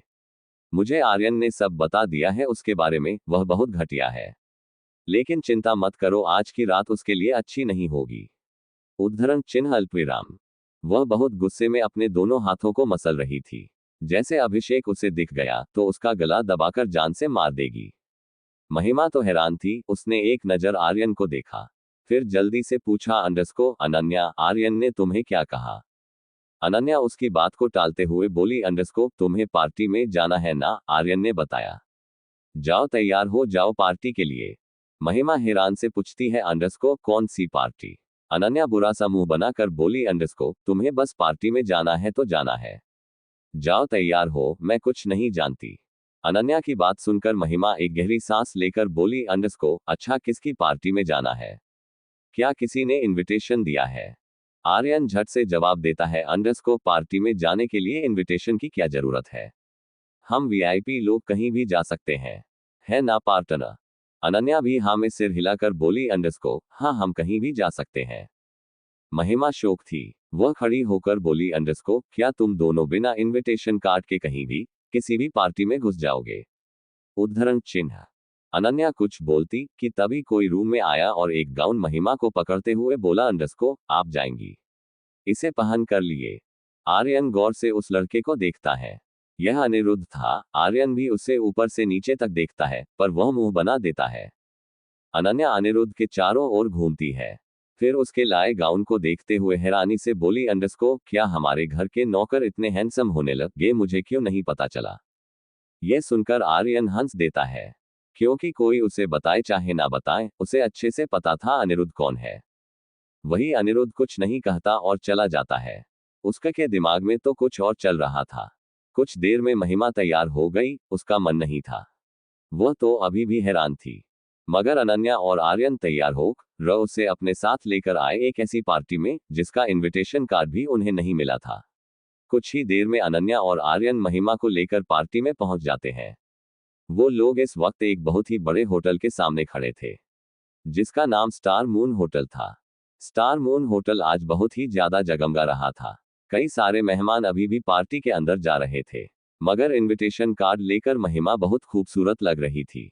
महिमा अपने गाउन में उसने परेशान होकर अनन्या और आर्यन को देखा, जो आंखों ही आंखों में कुछ इशारा कर रहे थे।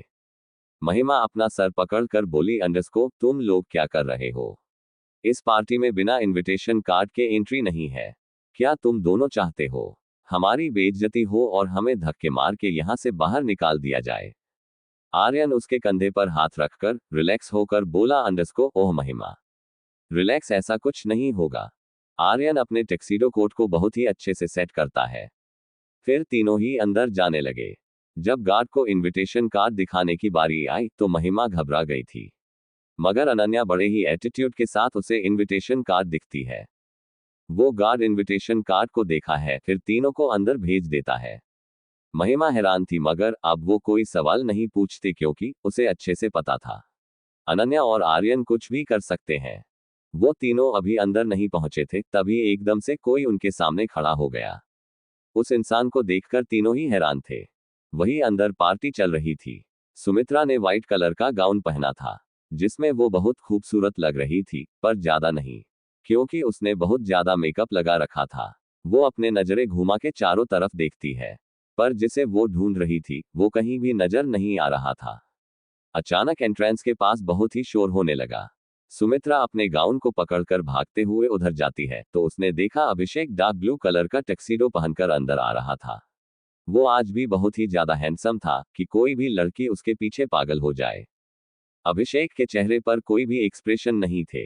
इसका एक हाथ उसकी जेब में था, पर वो अकेला नहीं था। अभिषेक के साथ अगस्त भी मौजूद था। अगस्त ने ब्लैक कलर का टक्सीडो पहना था। लड़कियों जैसे पहले उसके पीछे पागल थी, वैसे आज भी थी।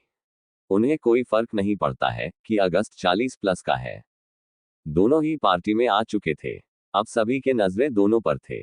अभिषेक और अगस्त दोनों ही कई सारे बिजनेसमैन से बातें करने लगते हैं। सुमित्रा ने देखा कि अभिषेक ने उसकी तरफ एक नजर नहीं देखा तो वो गुस्से में भर गई।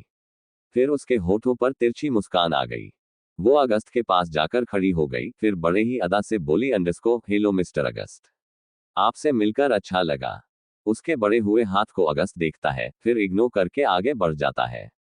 इससे सुमित्रा को बेइज्जती फील हुआ। वो आसपास दिखती है तो कई लोग हंस रहे थे। एक लड़की हंसते हुए बोली अंडरस्को इसे क्या लगता है ये इतने बड़े बड़े हैंडसम मैन से हाथ मिलाकर उनसे दोस्ती कर लेगी? सबको पता है आज तक अपनी बीवी के अलावा इन सब ने किसी को नहीं देखा। सुमित्रा ये सब सुनकर अंदर से जल रही थी। वो अपने मन में बोली अंडरस्को चाहे जो हो जाए, मैं अभिषेक को तो अपना बनाकर रहूंगी। उसकी बीवी तो पहले उसे छोड़कर जा चुकी है, इसलिए अभिषेक सर को मेरा होना होगा। ये कहते हुए वो अपने चेहरे के एक्सप्रेशंस छुपाती है। फिर अभिषेक से बोली अंडरस्को अभिषेक सर, आज आप बहुत हैंडसम लग रहे हैं। इतना कहकर वो अभिषेक के हाथ को पकड़ने वाली थी कि अचानक एक बार फिर से शोर शुरू हुआ और सभी के नजरें एंट्रेंस पर टिक गई। एंट्रेंस पर खड़े इंसान को देखकर अभिषेक की आंखें सर्द हो गई। अभिषेक के मुंह से अपने आप ही निकला अंडरस्को महिमा। वही महिमा इस वक्त एंट्रेंस पर खड़ी थी। वो बहुत खूबसूरत लग रही थी और उसके लंबे गोरे हाथों को किसी ने झगड़ा हुआ था। अभिषेक की नजर तो बस उसके हाथ पर थी। वो कसके अपनी मुट्ठी बंद कर लेता है। महिमा अपने बगल में खड़े लड़के को देखकर मुस्कुराती है। ये अनिरुद्ध था। अनिरुद्ध ने व्हाइट शर्ट और ब्लैक पैंट पहना था, जिसमें वो हमेशा की तरह हैंडसम लग रहा था। मगर आज उसने चश्मा नहीं लगाया था, जिस कारण उसका चार्मिंग लुक सभी को पागल कर रहा था। अनिरुद्ध महिमा के हाथ को पकड़ते हुए अंदर जाने लगा। सभी दोनों को देख रहे थे। अगस्त भी दोनों को देखकर हैरान था। अनन्या और आर्यन तो पहले ही अंदर आ चुके थे और दोनों खाने पर ही टूट पड़े थे। उन्हें अब किसी से कोई मतलब नहीं था। वो दोनों आराम से खाते हुए सामने चल रहे ड्रामा को देख रहे थे। अभिषेक जलन से भर चुका था। महिमा को किसी और लड़के के साथ देखकर वो मन में बोला, अंडस को मैंने गुस्से में इस नागिन को सुना क्या दिया। इसने तो अपने लिए एक नेवला ढूंढ लिया। लगता है मुझे ही डसने आई है। पर शायद इसे पता नहीं है मैं कौन हूँ। मैं भी एक अव्वल दर्जे का सपेरा हूँ। इसकी अकल कैसे ठिकाने लगानी है, ये मुझे अच्छे से आता है। ये कहकर वो मुस्कुराया। सुमित्रा ने देखा अभिषेक की नजर सिर्फ और सिर्फ सामने आ रही औरत पर थी, तो गुस्सा हो जाती है। वहीं दूसरी तरफ अश्वथ और जीवन उस जगह पर पहुंचने वाले थे जहां पर गुनगुन को किडनैप करके रखा गया था। गुनगुन इस वक्त एक कमरे में बैठी हुई थी। उस कमरे में थोड़ा अंधेरा था, इसलिए वो एकदम किनारे घुटनों में अपना चेहरा छुपाकर रो रही थी। उसका छोटा सा बैग किनारे पड़ा हुआ था। तभी एक आदमी रूम के अंदर इंटर करता है, जिसे देखकर गुनगुन डर जाती है। वो आदमी लगभग 50 साल का था। वो घुटने के बल गुनगुन के सामने बैठ गया, फिर अजीब तरीके से उसके गाल और हाथों को छूते हुए बोला, अंडस को अगर 10 मिनट में वो सब तुझे बचाने नहीं आए तो तुझे मुझसे कोई नहीं बचा पाएगा। वैसे भले ही तू इतनी छोटी है पर खूबसूरत बहुत है। ये कहकर गुनगुन को अजीब तरीके से देखा है तो गुनगुन और जोर जोर से रोते हुए बोली, अंडस को गुनगुन को छोड़ो। गुनगुन को डैडी के पास जाना है। रोने से उसका चेहरा एकदम लाल हो चुका था। वो आदमी हंसकर बोला, अंडस को अरे छोटी बच्ची ऐसे कैसे छोड़ दो। उसकी आंखों में हवस नजर आ रही थी। अचानक उस जगह पर गोलियां चलने की आवाज सुनाई दी तो वो आदमी एकदम से गुनगुन को छोड़ देता है। वो भागते हुए जैसे ही बाहर पहुंचा, उसकी आंखें हैरानी से बड़ी हो गई। एक कार उस कंस्ट्रक्शन बिल्डिंग के अंदर दीवार को तोड़ते हुए अंदर आई थी, जिसके ऊपर एक आदमी बैठा हुआ था। उसके होठों पर एक सिगरेट थी। आंखों में गुस्सा लिए वो एकदम यमराज के जैसा लग रहा था। उस लड़के ने व्हाइट कलर की शर्ट पहनी थी, जिसको उसने बाजू से मोड़ हुआ था। वो अपने होठों से सिगरेट निकालकर धुआं को हवा में उड़ता है, फिर बहुत ही जानलेवा नजरों से उस आदमी को देखने लगा। वो आदमी गुस्से में चिल्लाया, अंडस को कौन हो तुम, और तुम्हारी हिम्मत कैसे हुई यहां आने की। यहां तो गए हो पर जिंदा नहीं जाओगे। उसने इतना कहा ही था कि उस लड़के ने अपनी गन निकाली और उसके बाजू पर मारते हुए दांत पीसकर बोला, अंडस को ऊंची आवाज आज भी मुझे पसंद नहीं। ये कहते ही वो सिगरेट को दोबारा अपने होठों के बीच फंसा लेता है और बड़ा ही एक्शन तरीके से जीप से नीचे उतरा।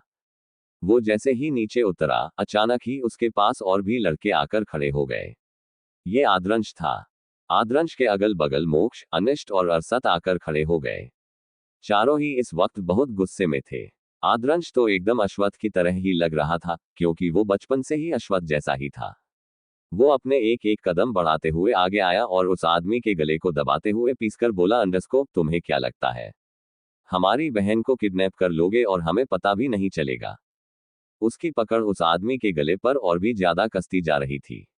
उस आदमी का पूरा चेहरा लाल हो गया, मगर फिर वो गुस्से में बोला, अंडस को तुम्हारी शक्ल देखकर लग रहा है कि तुम उस अश्वत्थ के बेटे हो, लेकिन आज जिंदा नहीं जाओगे।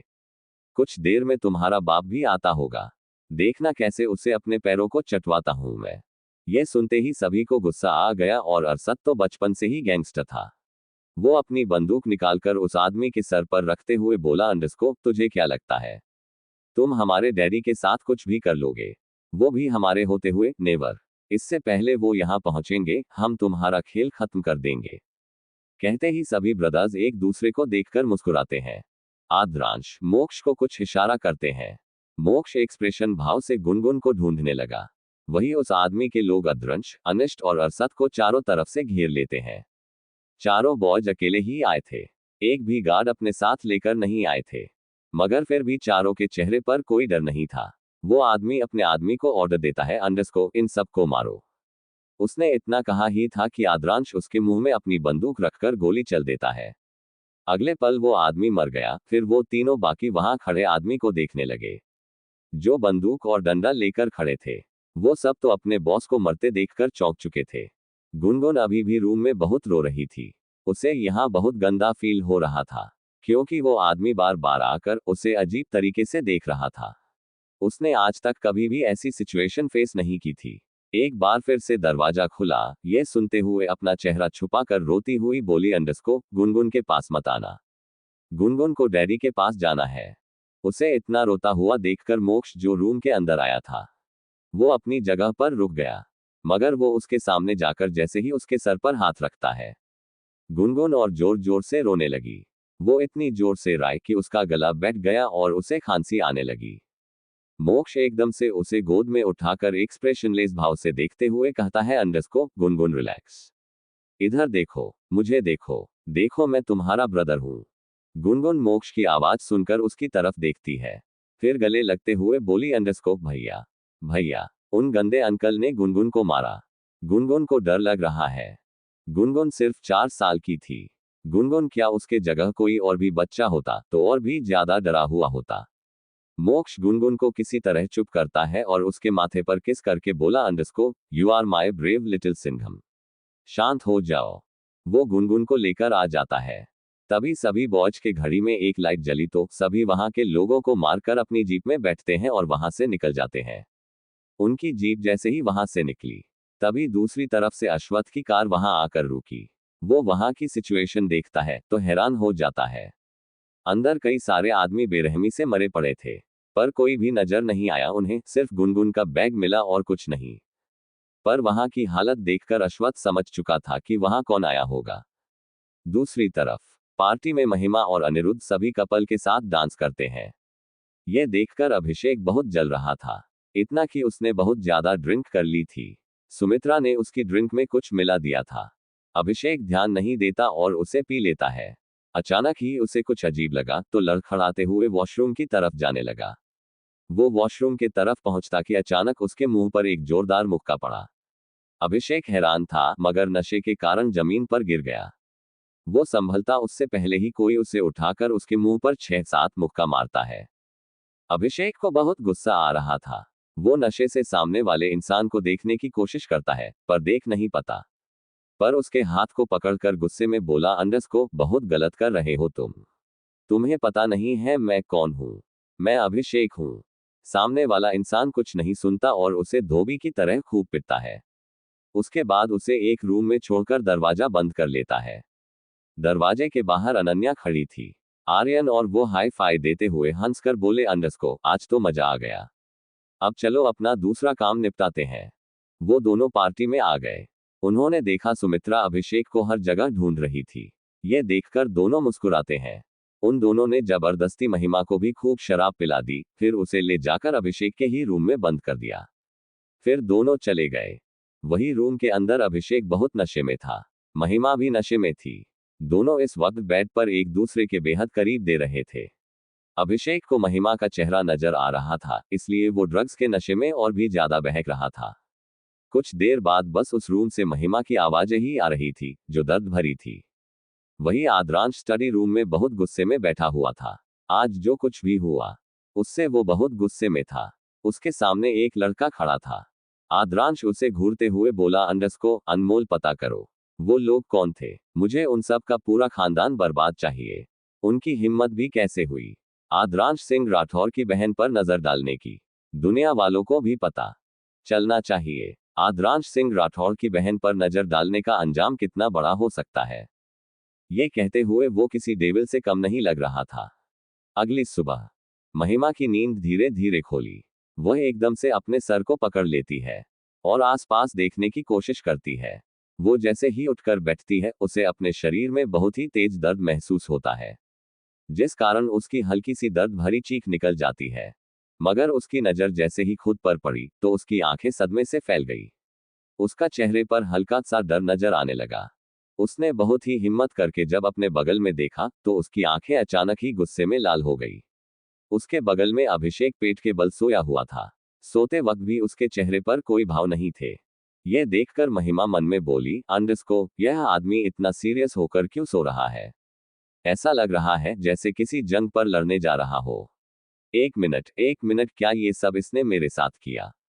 लेकिन इसने तो कहा था कि यह मेरी शक्ल भी नहीं देखना चाहता, और मेरे नशे में होने का फायदा उठा लिया इसने। वह बहुत ही गुस्से में अभिषेक को देख रही थी। वो किसी तरह उठकर वॉशरूम में जाती है, और शावर लेकर वह बाथरोब पहनकर वॉशरूम से बाहर निकली। महिमा को इतने सालों से कैद करके रखा गया था। वह तो पहले से ही कमजोर थी, ऊपर से कल रात अभिषेक और उसके बीच जो हुआ, उसके कारण वह और भी ज्यादा कमजोर हो गई।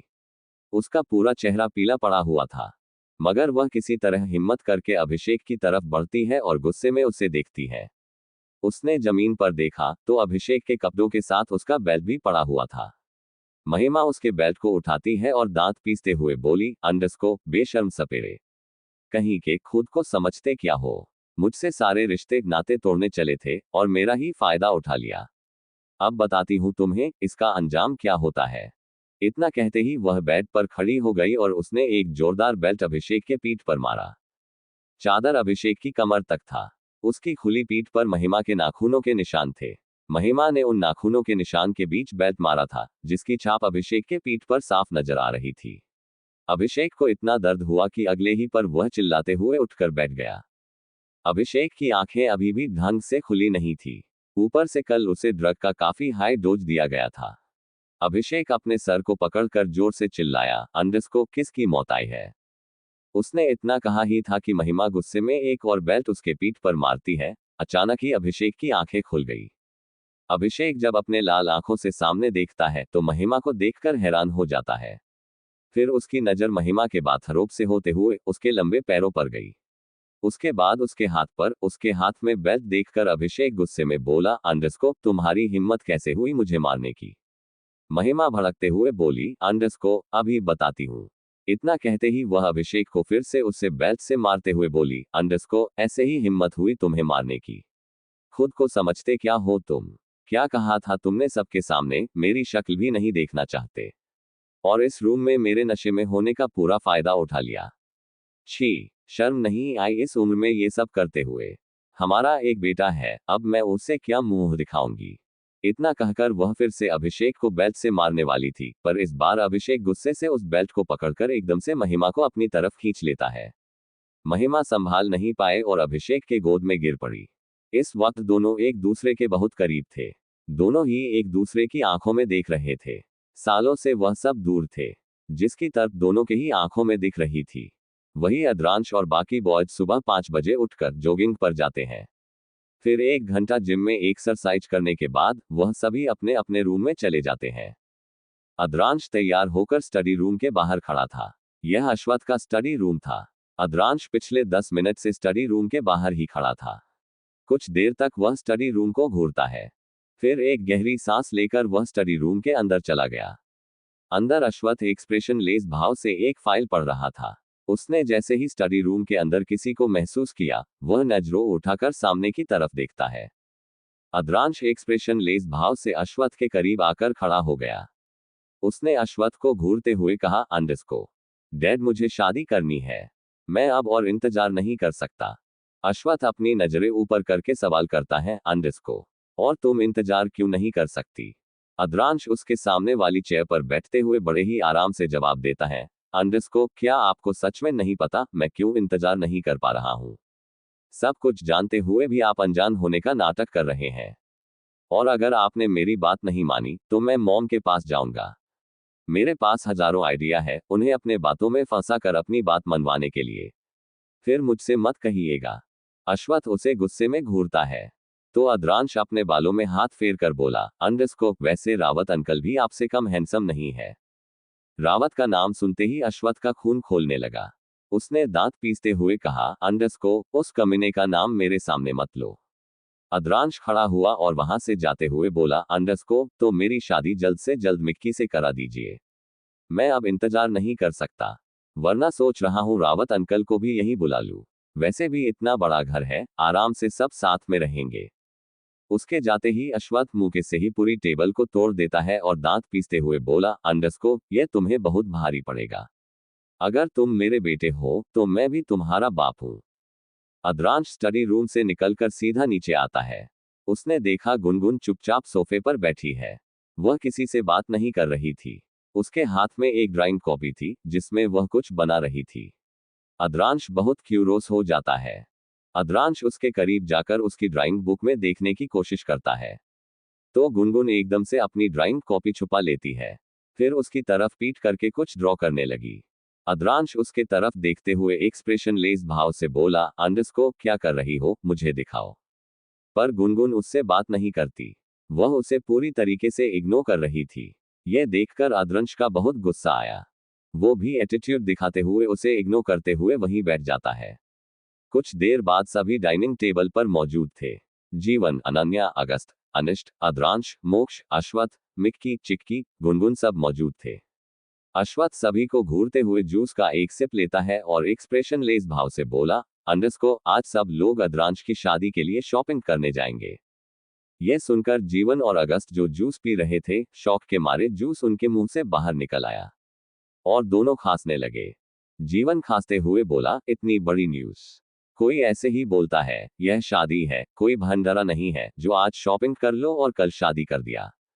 अद्रांश एक्सप्रेशन लेस भाव से अश्वत्थ से बोला, अंडरस्को यस डैड, प्लेबॉय डैडी बिल्कुल सही कह रहे हैं। इन सब की कोई जरूरत नहीं, हम आज ही कोर्ट चलते हैं और मैं मिक्की के साथ कोर्ट मैरिज कर लूंगा।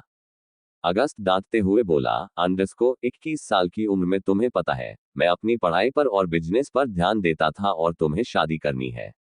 हम सब ने तो कभी शादी के बारे में सोचा भी नहीं था। अनिष्ट जोर से हंसने लगा। फिर अगस्त को उंगली दिखाकर बोला, अंडरस्को ये कौन बोल रहा है? बस करिए डैडी, माँ ने मुझे सब बताया था कि कैसे आप उनके पीछे पड़े थे। यह सुनकर अगस्त का मुंह बंद हो गया। अरशद और इशिका साथ में बैठे थे। अरशद जानबूझकर इशिका के हाथ को पकड़कर दबा रहा था। बेचारी इशिका डर के मारे सभी परिवार वालों को देखती है। फिर अरशद से धीरे से बोली, अंडरस्को छोड़िए मेरे हाथ को अरशद, यह क्या कर रहे हैं आप? अरशद मुंह बनाकर बोला, अंडरस्को तुम बिल्कुल भी रोमांटिक नहीं हो। लगता है मुझे तुम्हें सीखना पड़ेगा रोमांटिक कैसे होते हैं। इतना कहकर वह मन ही मन सोचा लगा कि वह क्या करे जिससे इशिका रोमांटिक हो जाए। अनन्या तो बस खाना खा रही थी। उसका पूरा ध्यान सिर्फ खाने पर था। अचानक ही सभी को किसी की कदमों आवाज सुनाई दी। सभी एकदम से पलट कर देखते हैं तो अनिरुद्ध आ रहा था। अनिरुद्ध को देखकर जीवन और अगस्त थोड़ा हैरान थे। वो दोनों एक दूसरे को देखते हैं। अनिरुद्ध जाकर चुपचाप डाइनिंग टेबल पर बैठ जाता है और ब्रेकफास्ट करने लगता है। ब्रेकफास्ट करने के बाद वह उठा और वहां से चला गया। जीवन और अगस्त फिर से एक दूसरे को देखते हैं। जीवन हैरानी से बोला, अंडरस्को खाना खाया और चला गया? मतलब हमारे घर को इसने क्या होटल समझ रखा है? सब उसकी बातों के इग्नोर करते हैं और उठकर अपने अपने काम के लिए चले गए। आर्यन तो सबसे पहले ब्रेकफास्ट कर चुका था। अद्रांश और मोक्ष अनन्या के पास आते हैं। अद्रांश अनन्या का हाथ पकड़कर नम आवाज में बोला, अंडरस्को मम्मा आप मेरे साथ चलेंगी ना? मैं चाहता हूं मेरे सभी कपड़े आप सेलेक्ट करें। अनन्या तो शॉपिंग के नाम से पहले ही खुश थी। वह अपना सर हाँ में हिलाकर बोली, अंडरस्को हाँ हाँ मैं करूंगी ना सब सिलेक्ट, बस पैसे दे देना। वह क्या है ना कोई यहाँ पर है जो मुझे बार बार अपनी बीवी कहता है, पर पैसे के नाम पर तो अभी उसने मुझे 1 रुपया तक नहीं दिया। यह नहीं इतने बड़े बिजनेसमैन है तो एक डायमंड कार्ड मेरे हाथ में रख देते। डायमंड छोड़ो, ब्लैक कार्ड भी मेरे हाथ में नहीं दिया। सभी को पता था अनन्या अश्वत्थ को ताना दे रही थी। अनन्या अश्वत्थ को देखती है जो उसे बुरी तरीके से घर रहा था, तो अनन्या मुंह बनाते हुए बाहर निकल गई। बाकी सभी शॉपिंग के लिए कार में बैठ जाते हैं। मिक्की तो कुछ बोल भी नहीं पा रही थी। वह अद्रांश से डर रही थी। वह मन में घबराते हुए बोली, अंडरस्को मेरी शादी होने वाली है और मुझे ही नहीं पता। पर मुझे शादी नहीं करनी। ये डेविल क्यों मेरे पीछे पड़ा है? सभी की कार वहां से निकल जाती है शिवाय एक कार के। उस कार में आगे अरशद और इशिका बैठे थे और पीछे अद्रांश, मोक्ष और चिक्की बैठे हुए थे। मिक्की अभी बाहर खड़ी थी। वह अंदर की तरफ आते हुए बोली, अंडरस्को मेरे लिए तो जगह ही नहीं है। सभी आसपास देखने लगते हैं। कोई कुछ रिएक्ट करता उससे पहले ही अद्रांश कार का डोर ओपन करता है और मिक्की को अपने गोद में बैठाकर कार का डोर बंद कर लेता है। उसके इस हरकत से मिक्की बहुत हैरान थी। उसके गाल अचानक की शर्म से लाल हो गए जब देखती है कि कार में सभी उसे देख रहे हैं, मगर अद्रांश के चेहरे पर कोई भाव नहीं था। अरशद कार स्टार्ट कर देता है और वो लोग भी वहां से निकल जाते हैं। कुछ ही देर में वह सभी शॉपिंग मॉल पहुंच गए। सभी अपने अपने लिए कपड़े सेलेक्ट करने लगते हैं। अनन्या गर्ल्स सेक्शन में जाकर ढेर सारे कपड़े सिलेक्ट करती है। वह अपने कपड़ों को किसी को छूने नहीं दे रही थी। वह अपने पीछे खड़े अश्वथ को देखती है, जो फोन पर लगा हुआ था। यह देखकर वह एक अनारकली सूट उसके मुंह पर फेंकते हुए बोली, अंडरस्को, इसे पकड़िए, यह नीचे नहीं गिरना चाहिए, वरना मेरा कीमती कपड़ा खराब हो गया तो देख लीजिएगा। इतना कहकर मुंह बनाते हुए अपने लिए दूसरे कपड़े सिलेक्ट करती है। अश्वथ बहुत गुस्से में उसे देख रहा था। वह उस अनारकली सूट को देखता है, फिर उसे एक सल्स गर्ल के हाथ पकड़ाते हुए बोला, अंडरस्को, लिटिल गर्ल, तुम्हें जो भी लेना है सेलेक्ट करो, मुझे कुछ जरूरी काम है। इतना कहकर वह जाने लगा। यह देखकर अनन्या को बहुत बुरा लगा। वह अश्वथ के सामने आकर बोली, अंडरस्को, आप कहाँ जा रहे हैं? आपने कहा था मैं आपके लिए बहुत जरूरी हूँ, फिर भी आप मुझे यहाँ छोड़कर जा रहे हैं। अश्वथ उसे समझाते हुए बोला, अंडरस्को, मैं कहीं नहीं जा रहा, मैं बस कुछ दूरी पर जा रहा हूँ, मुझे किसी से बात करनी है, तब तक तुम अपने लिए कपड़े सेलेक्ट करो। लेकिन अनन्या जिद करते हुए बोली, अंडरस्को, पर क्या आप मेरे लिए कपड़े सेलेक्ट करने में मदद नहीं कर सकते? प्लीज मेरे साथ चलिए ना। वह अश्वथ से जिद करने लगी थी। अश्वथ के फोन पर लगातार किसी का मैसेज आ रहा था। जब अश्वथ इरिटेट हो गया तो वो गुस्से में बोला, अंडरस्को, एक बार कहा ना, क्या तुम्हें एक बार की बातें समझ नहीं आती है? इतना कहकर वह जाने लगा तो अनन्या की आंखों में आंसू आ गए। अनन्या उस दिशा में देखती है जहां अश्वथ था। वो कस के अपनी मुट्ठी बंद कर लेती है। अश्वथ कुछ देर तक फोन पर बात करता रहा। वह बहुत सीरियस लग रहा था। अश्वथ गुस्से में बोला, अंडरस्को, क्या? राठौर मेंशन की सिक्योरिटी को टाइट करो, वह सब वहां तक पहुंचने नहीं चाहिए। और हाँ, इस मॉल की सिक्योरिटी भी टाइट करो, गार्डों को बुलाओ, वह निंजास मॉल के अंदर नहीं आने चाहिए। कुछ देर तक वह ऐसे ही बात करता है। फिर से जैसे ही वो अनन्या के पास पहुंचा, उसकी आंखें छोटी हो गई। वह गुस्से से अपने दांत पीस लेता है। सामने अनन्या और रावत दोनों ही हंस हंसकर बातें करते हुए ड्रेस सेलेक्ट कर रहे थे। रावत एक रेड कलर की साड़ी उठाते हुए बोला, अंडरस्को, अनन्या, ये तुम पर ज्यादा अच्छा लगेगा, अद्रांश की शादी में तुम ये पहनना। अनन्या उस नेट की साड़ी को देखती है जिसमें बटरफ्लाई शेप का डिजाइन किया गया था। वह सच में बहुत ही खूबसूरत साड़ी थी। अनन्या साड़ी को देखकर एक्साइटेड होकर बोली, अंडरस्को, यह तो सच में बहुत सुंदर है, मैं तो कंफ्यूज हो रही थी कि मैं क्या पहनूं, पर तुमने हेल्प कर दी, अब मैं यही पहनूंगी। लेकिन हल्दी, एंगेजमेंट, मेहंदी, संगीत, इसके लिए भी मुझे कपड़े चाहिए। रावत बहुत ही आराम से बोलता है, अंडरस्को, चिंता क्यों कर रही हो, मैं हूं ना, मैं तुम्हारी हेल्प करता हूं। अनन्या बहुत ही ज्यादा खुश हो गई। वह उसके हाथ को पकड़कर बोली, अंडरस्को, तुम बहुत अच्छे हो, काश तुम मुझे पहले मिले होते तो मैं तुमसे शादी कर लेती। वो दोनों बस मजाक मजाक में बातें कर रहे थे। वहीं अश्वथ दोनों की बात बहुत अच्छे से सुन पा रहा था। वह बहुत गुस्से में था, खास करके उसने सुना कि अनन्या रावत से बोल रही थी कि अगर वह उससे पहले भी मिला होता तो उससे शादी कर लेती। शॉपिंग करने के बाद सभी राठौर विला वापस आ जाते हैं। अब तक शाम हो चुकी थी। सभी लोग जैसे ही अंदर आते हैं, उन्होंने देखा सामने सोफे पर अभिषेक अपना सर पकड़कर बैठा हुआ है और उसके बगल में ही महिमा भी बैठी हुई थी। दोनों को एक साथ देखकर सभी पहले तो हैरान होते हैं, मगर फिर नॉर्मल हो जाते हैं। अश्वथ की नजर तो सिर्फ अनन्या पर थी। वह जबरदस्ती अनन्या के हाथ को पकड़ता है और उसे रूम में लेकर चला गया। अभिषेक अनन्या की आवाज सुनकर सिर उठाकर सामने देखता है तो सभी वहां पर मौजूद थे। ये देखकर अभिषेक का मुंह बन गया। अनिरुद्ध ऊपर खड़े होकर अभिषेक को ही गुस्से में घूम रहा था। वो कस के रेलिंग को पकड़ लेता है। मोक्ष चिक्की को लेकर और सतिशिका को लेकर अपने रूम में चला गया। बाकी सब भी चले गए, केवल अनिष्ट बचा था। अनिष्ट अभिषेक को देखते हुए अजीब तरीके से मुस्कुराया। फिर वह दांत दिखाते हुए बोला, अंडरस्को, आपकी रात तो काफी अच्छी गई होगी ना अभिषेक डैडी, लगता है एक और भाई या बहन मिलने की उम्मीद है। यह सुनकर अभिषेक अपना जूता उतारकर उसके पीठ पर मारते हुए चिल्लाया, अंडरस्को, बच्चों के नाम पर तुम सब शकुनी हो, एक बार मौका मिलने दो, ऐसे पिंजरे में कैद करूंगा ना, तुम सब छूट नहीं पाओगे। इतना कहकर वह गुस्से से रूम में चला जाता है तो महिमा भी उसके पीछे आ जाती है। अभिषेक बिस्तर पर बैठकर अपने सर को मसलने लगा। महिमा उसे इग्नोर करते हुए बेड पर बैठ गई। यह देखकर अभिषेक गुस्से में बोला, अंडरस्कोप तुम मेरे रूम में नहीं आ सकती। महिमा उसकी तरफ देखती है और फिर से इग्नोर करते हुए बोली, अंडरस्कोप मैं तुम्हारी नौकर नहीं हूं समझे, यह मेरा रूम पहले भी था और अब भी है। और शायद तुम बेल्ट की मार भूल चुके हो तभी मुझे रूम से बाहर कर रहे हो। कहते ही वो उसे गुस्से में देखती है तो अभिषेक की बोलती बंद हो गई और वह अपना मुंह फेर लेता है। दूसरी तरफ अश्वथ अनन्या को रूम में ले जाकर बेड पर पटक देता है। फिर उसके ऊपर आकर उसके गालों को पकड़ते हुए गुस्से में बोला, अंडरस्कोप तुम्हें नहीं लगता तुम उस रावत से कुछ ज्यादा ही हंस हंस कर बातें कर रही थी। अनन्या मुंह बनाकर जवाब देती है, अंडरस्कोप उससे आपको क्या मतलब, वह आपकी तरह गुस्सेल नहीं है। मुझसे प्यार से बात करता है और जो मैं कहती हूँ वह करता है। यह सुनकर तो अश्वथ का खून जलने लगा। वो उसके गालों पर अपनी पकड़ कसते हुए बोला, अंडरस्कोप पराये मर्द की तारीफ कर रही हो, वह भी अपने पति के सामने शर्म नहीं आती। रुको मैं तुम्हें बताता हूँ। इतना कहते ही वह अनन्या को जबरदस्ती किस कर लेता है। उसके किस में सिर्फ और सिर्फ गुस्सा झलक रहा था। वह बहुत ही रूखे तरीके से किस कर रहा था, इसलिए अनन्या को बहुत दर्द हो रहा था।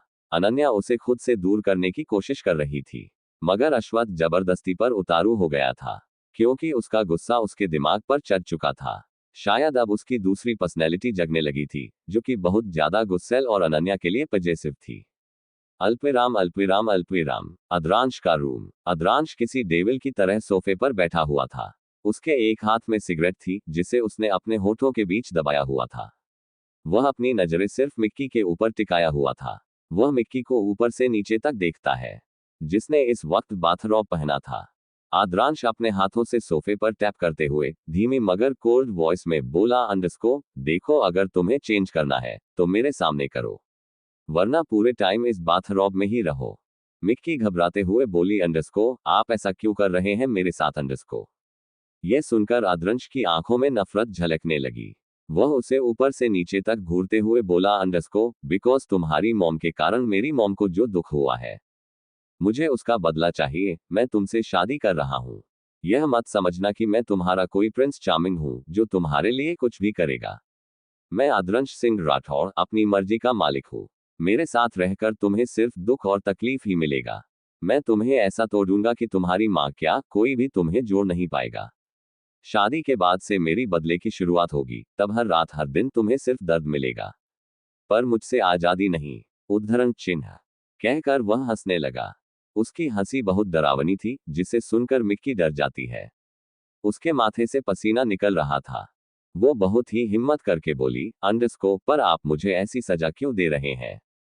उसने इतना कहा ही था कि आद्रंश उठा और उसे अपने बेहद करीब करके मदहोशी भरी आवाज में बोला, अंडरस्कोप लगता है तुम्हें कपड़े बदलने में मेरी हेल्प चाहिए।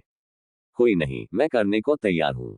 ये कहते वक्त वह मिक्की के गालों को बहुत ही सीडेक्टिव तरीके से छू रहा था। धीरे धीरे उसके हाथ मिक्की के बाथरॉब के अंदर जाने लगते हैं। मिक्की को अचानक जी महसूस हुआ, उसकी बॉडी में खून की जगह कट फैल रहा हो। उसके रोंगटे खड़े हो गए थे। वही आद्रंश अपने हाथ से उसकी कमर पर सहलाते हुए धीरे धीरे पीठ की तरफ लेकर जाता है, फिर एक झटके से उसके बाथरॉब को उतार देता है। मिक्की एकदम से उसके गले लग गई तो आद्रंश बेड पर रखे मिक्की के कपड़े को देखता है। वह उसे कपड़े पहना देता है, लेकिन अपनी आंखें नहीं बंद करता। फिर वो मिक्की के बालों को एक झटके से पकड़कर तिरछा मुस्कुराकर बोला, अंडरस्कोप Bebo you are so hot fire, लेकिन शादी तक मैं अपनी लिमिट क्रॉस नहीं करूंगा। इतना कहकर वह उसके गालों पर अपने होंठ रख देता है और उसे किसी डेविल की तरह देखने लगता है। वहीं दूसरी तरफ गुनगुन चुपचाप अपने रूम में बैठी थी। जीवन उसके लिए खाने को लाया था, पर गुनगुन उसकी तरफ देख भी नहीं रही थी। उसने जीवन को इग्नोर किया और रूम से बाहर निकालकर अश्वथ के रूम के बाहर खड़ी हो गई। उसके चेहरे पर अजीब से एक्सप्रेशन थे। उसके पीछे खड़ा जीवन गुनगुन के इग्नोर करने से सैड था। उसे बहुत बुरा लग रहा था। वो कसके अपनी मुट्ठी बंद कर लेता है। दूसरी तरफ आशु राठौर विला से कुछ ही दूरी पर अपनी कार के अंदर बैठा था और राठौर विल को देख रहा था, पर उसके अंदर नहीं जा रहा था। आशु एक गहरी सांस लेकर वहां से जाने लगा कि अचानक सकी नजरें ठहर गई। वो गुस्से से सामने देखने लगा। आगे जानने के लिए बने रहें।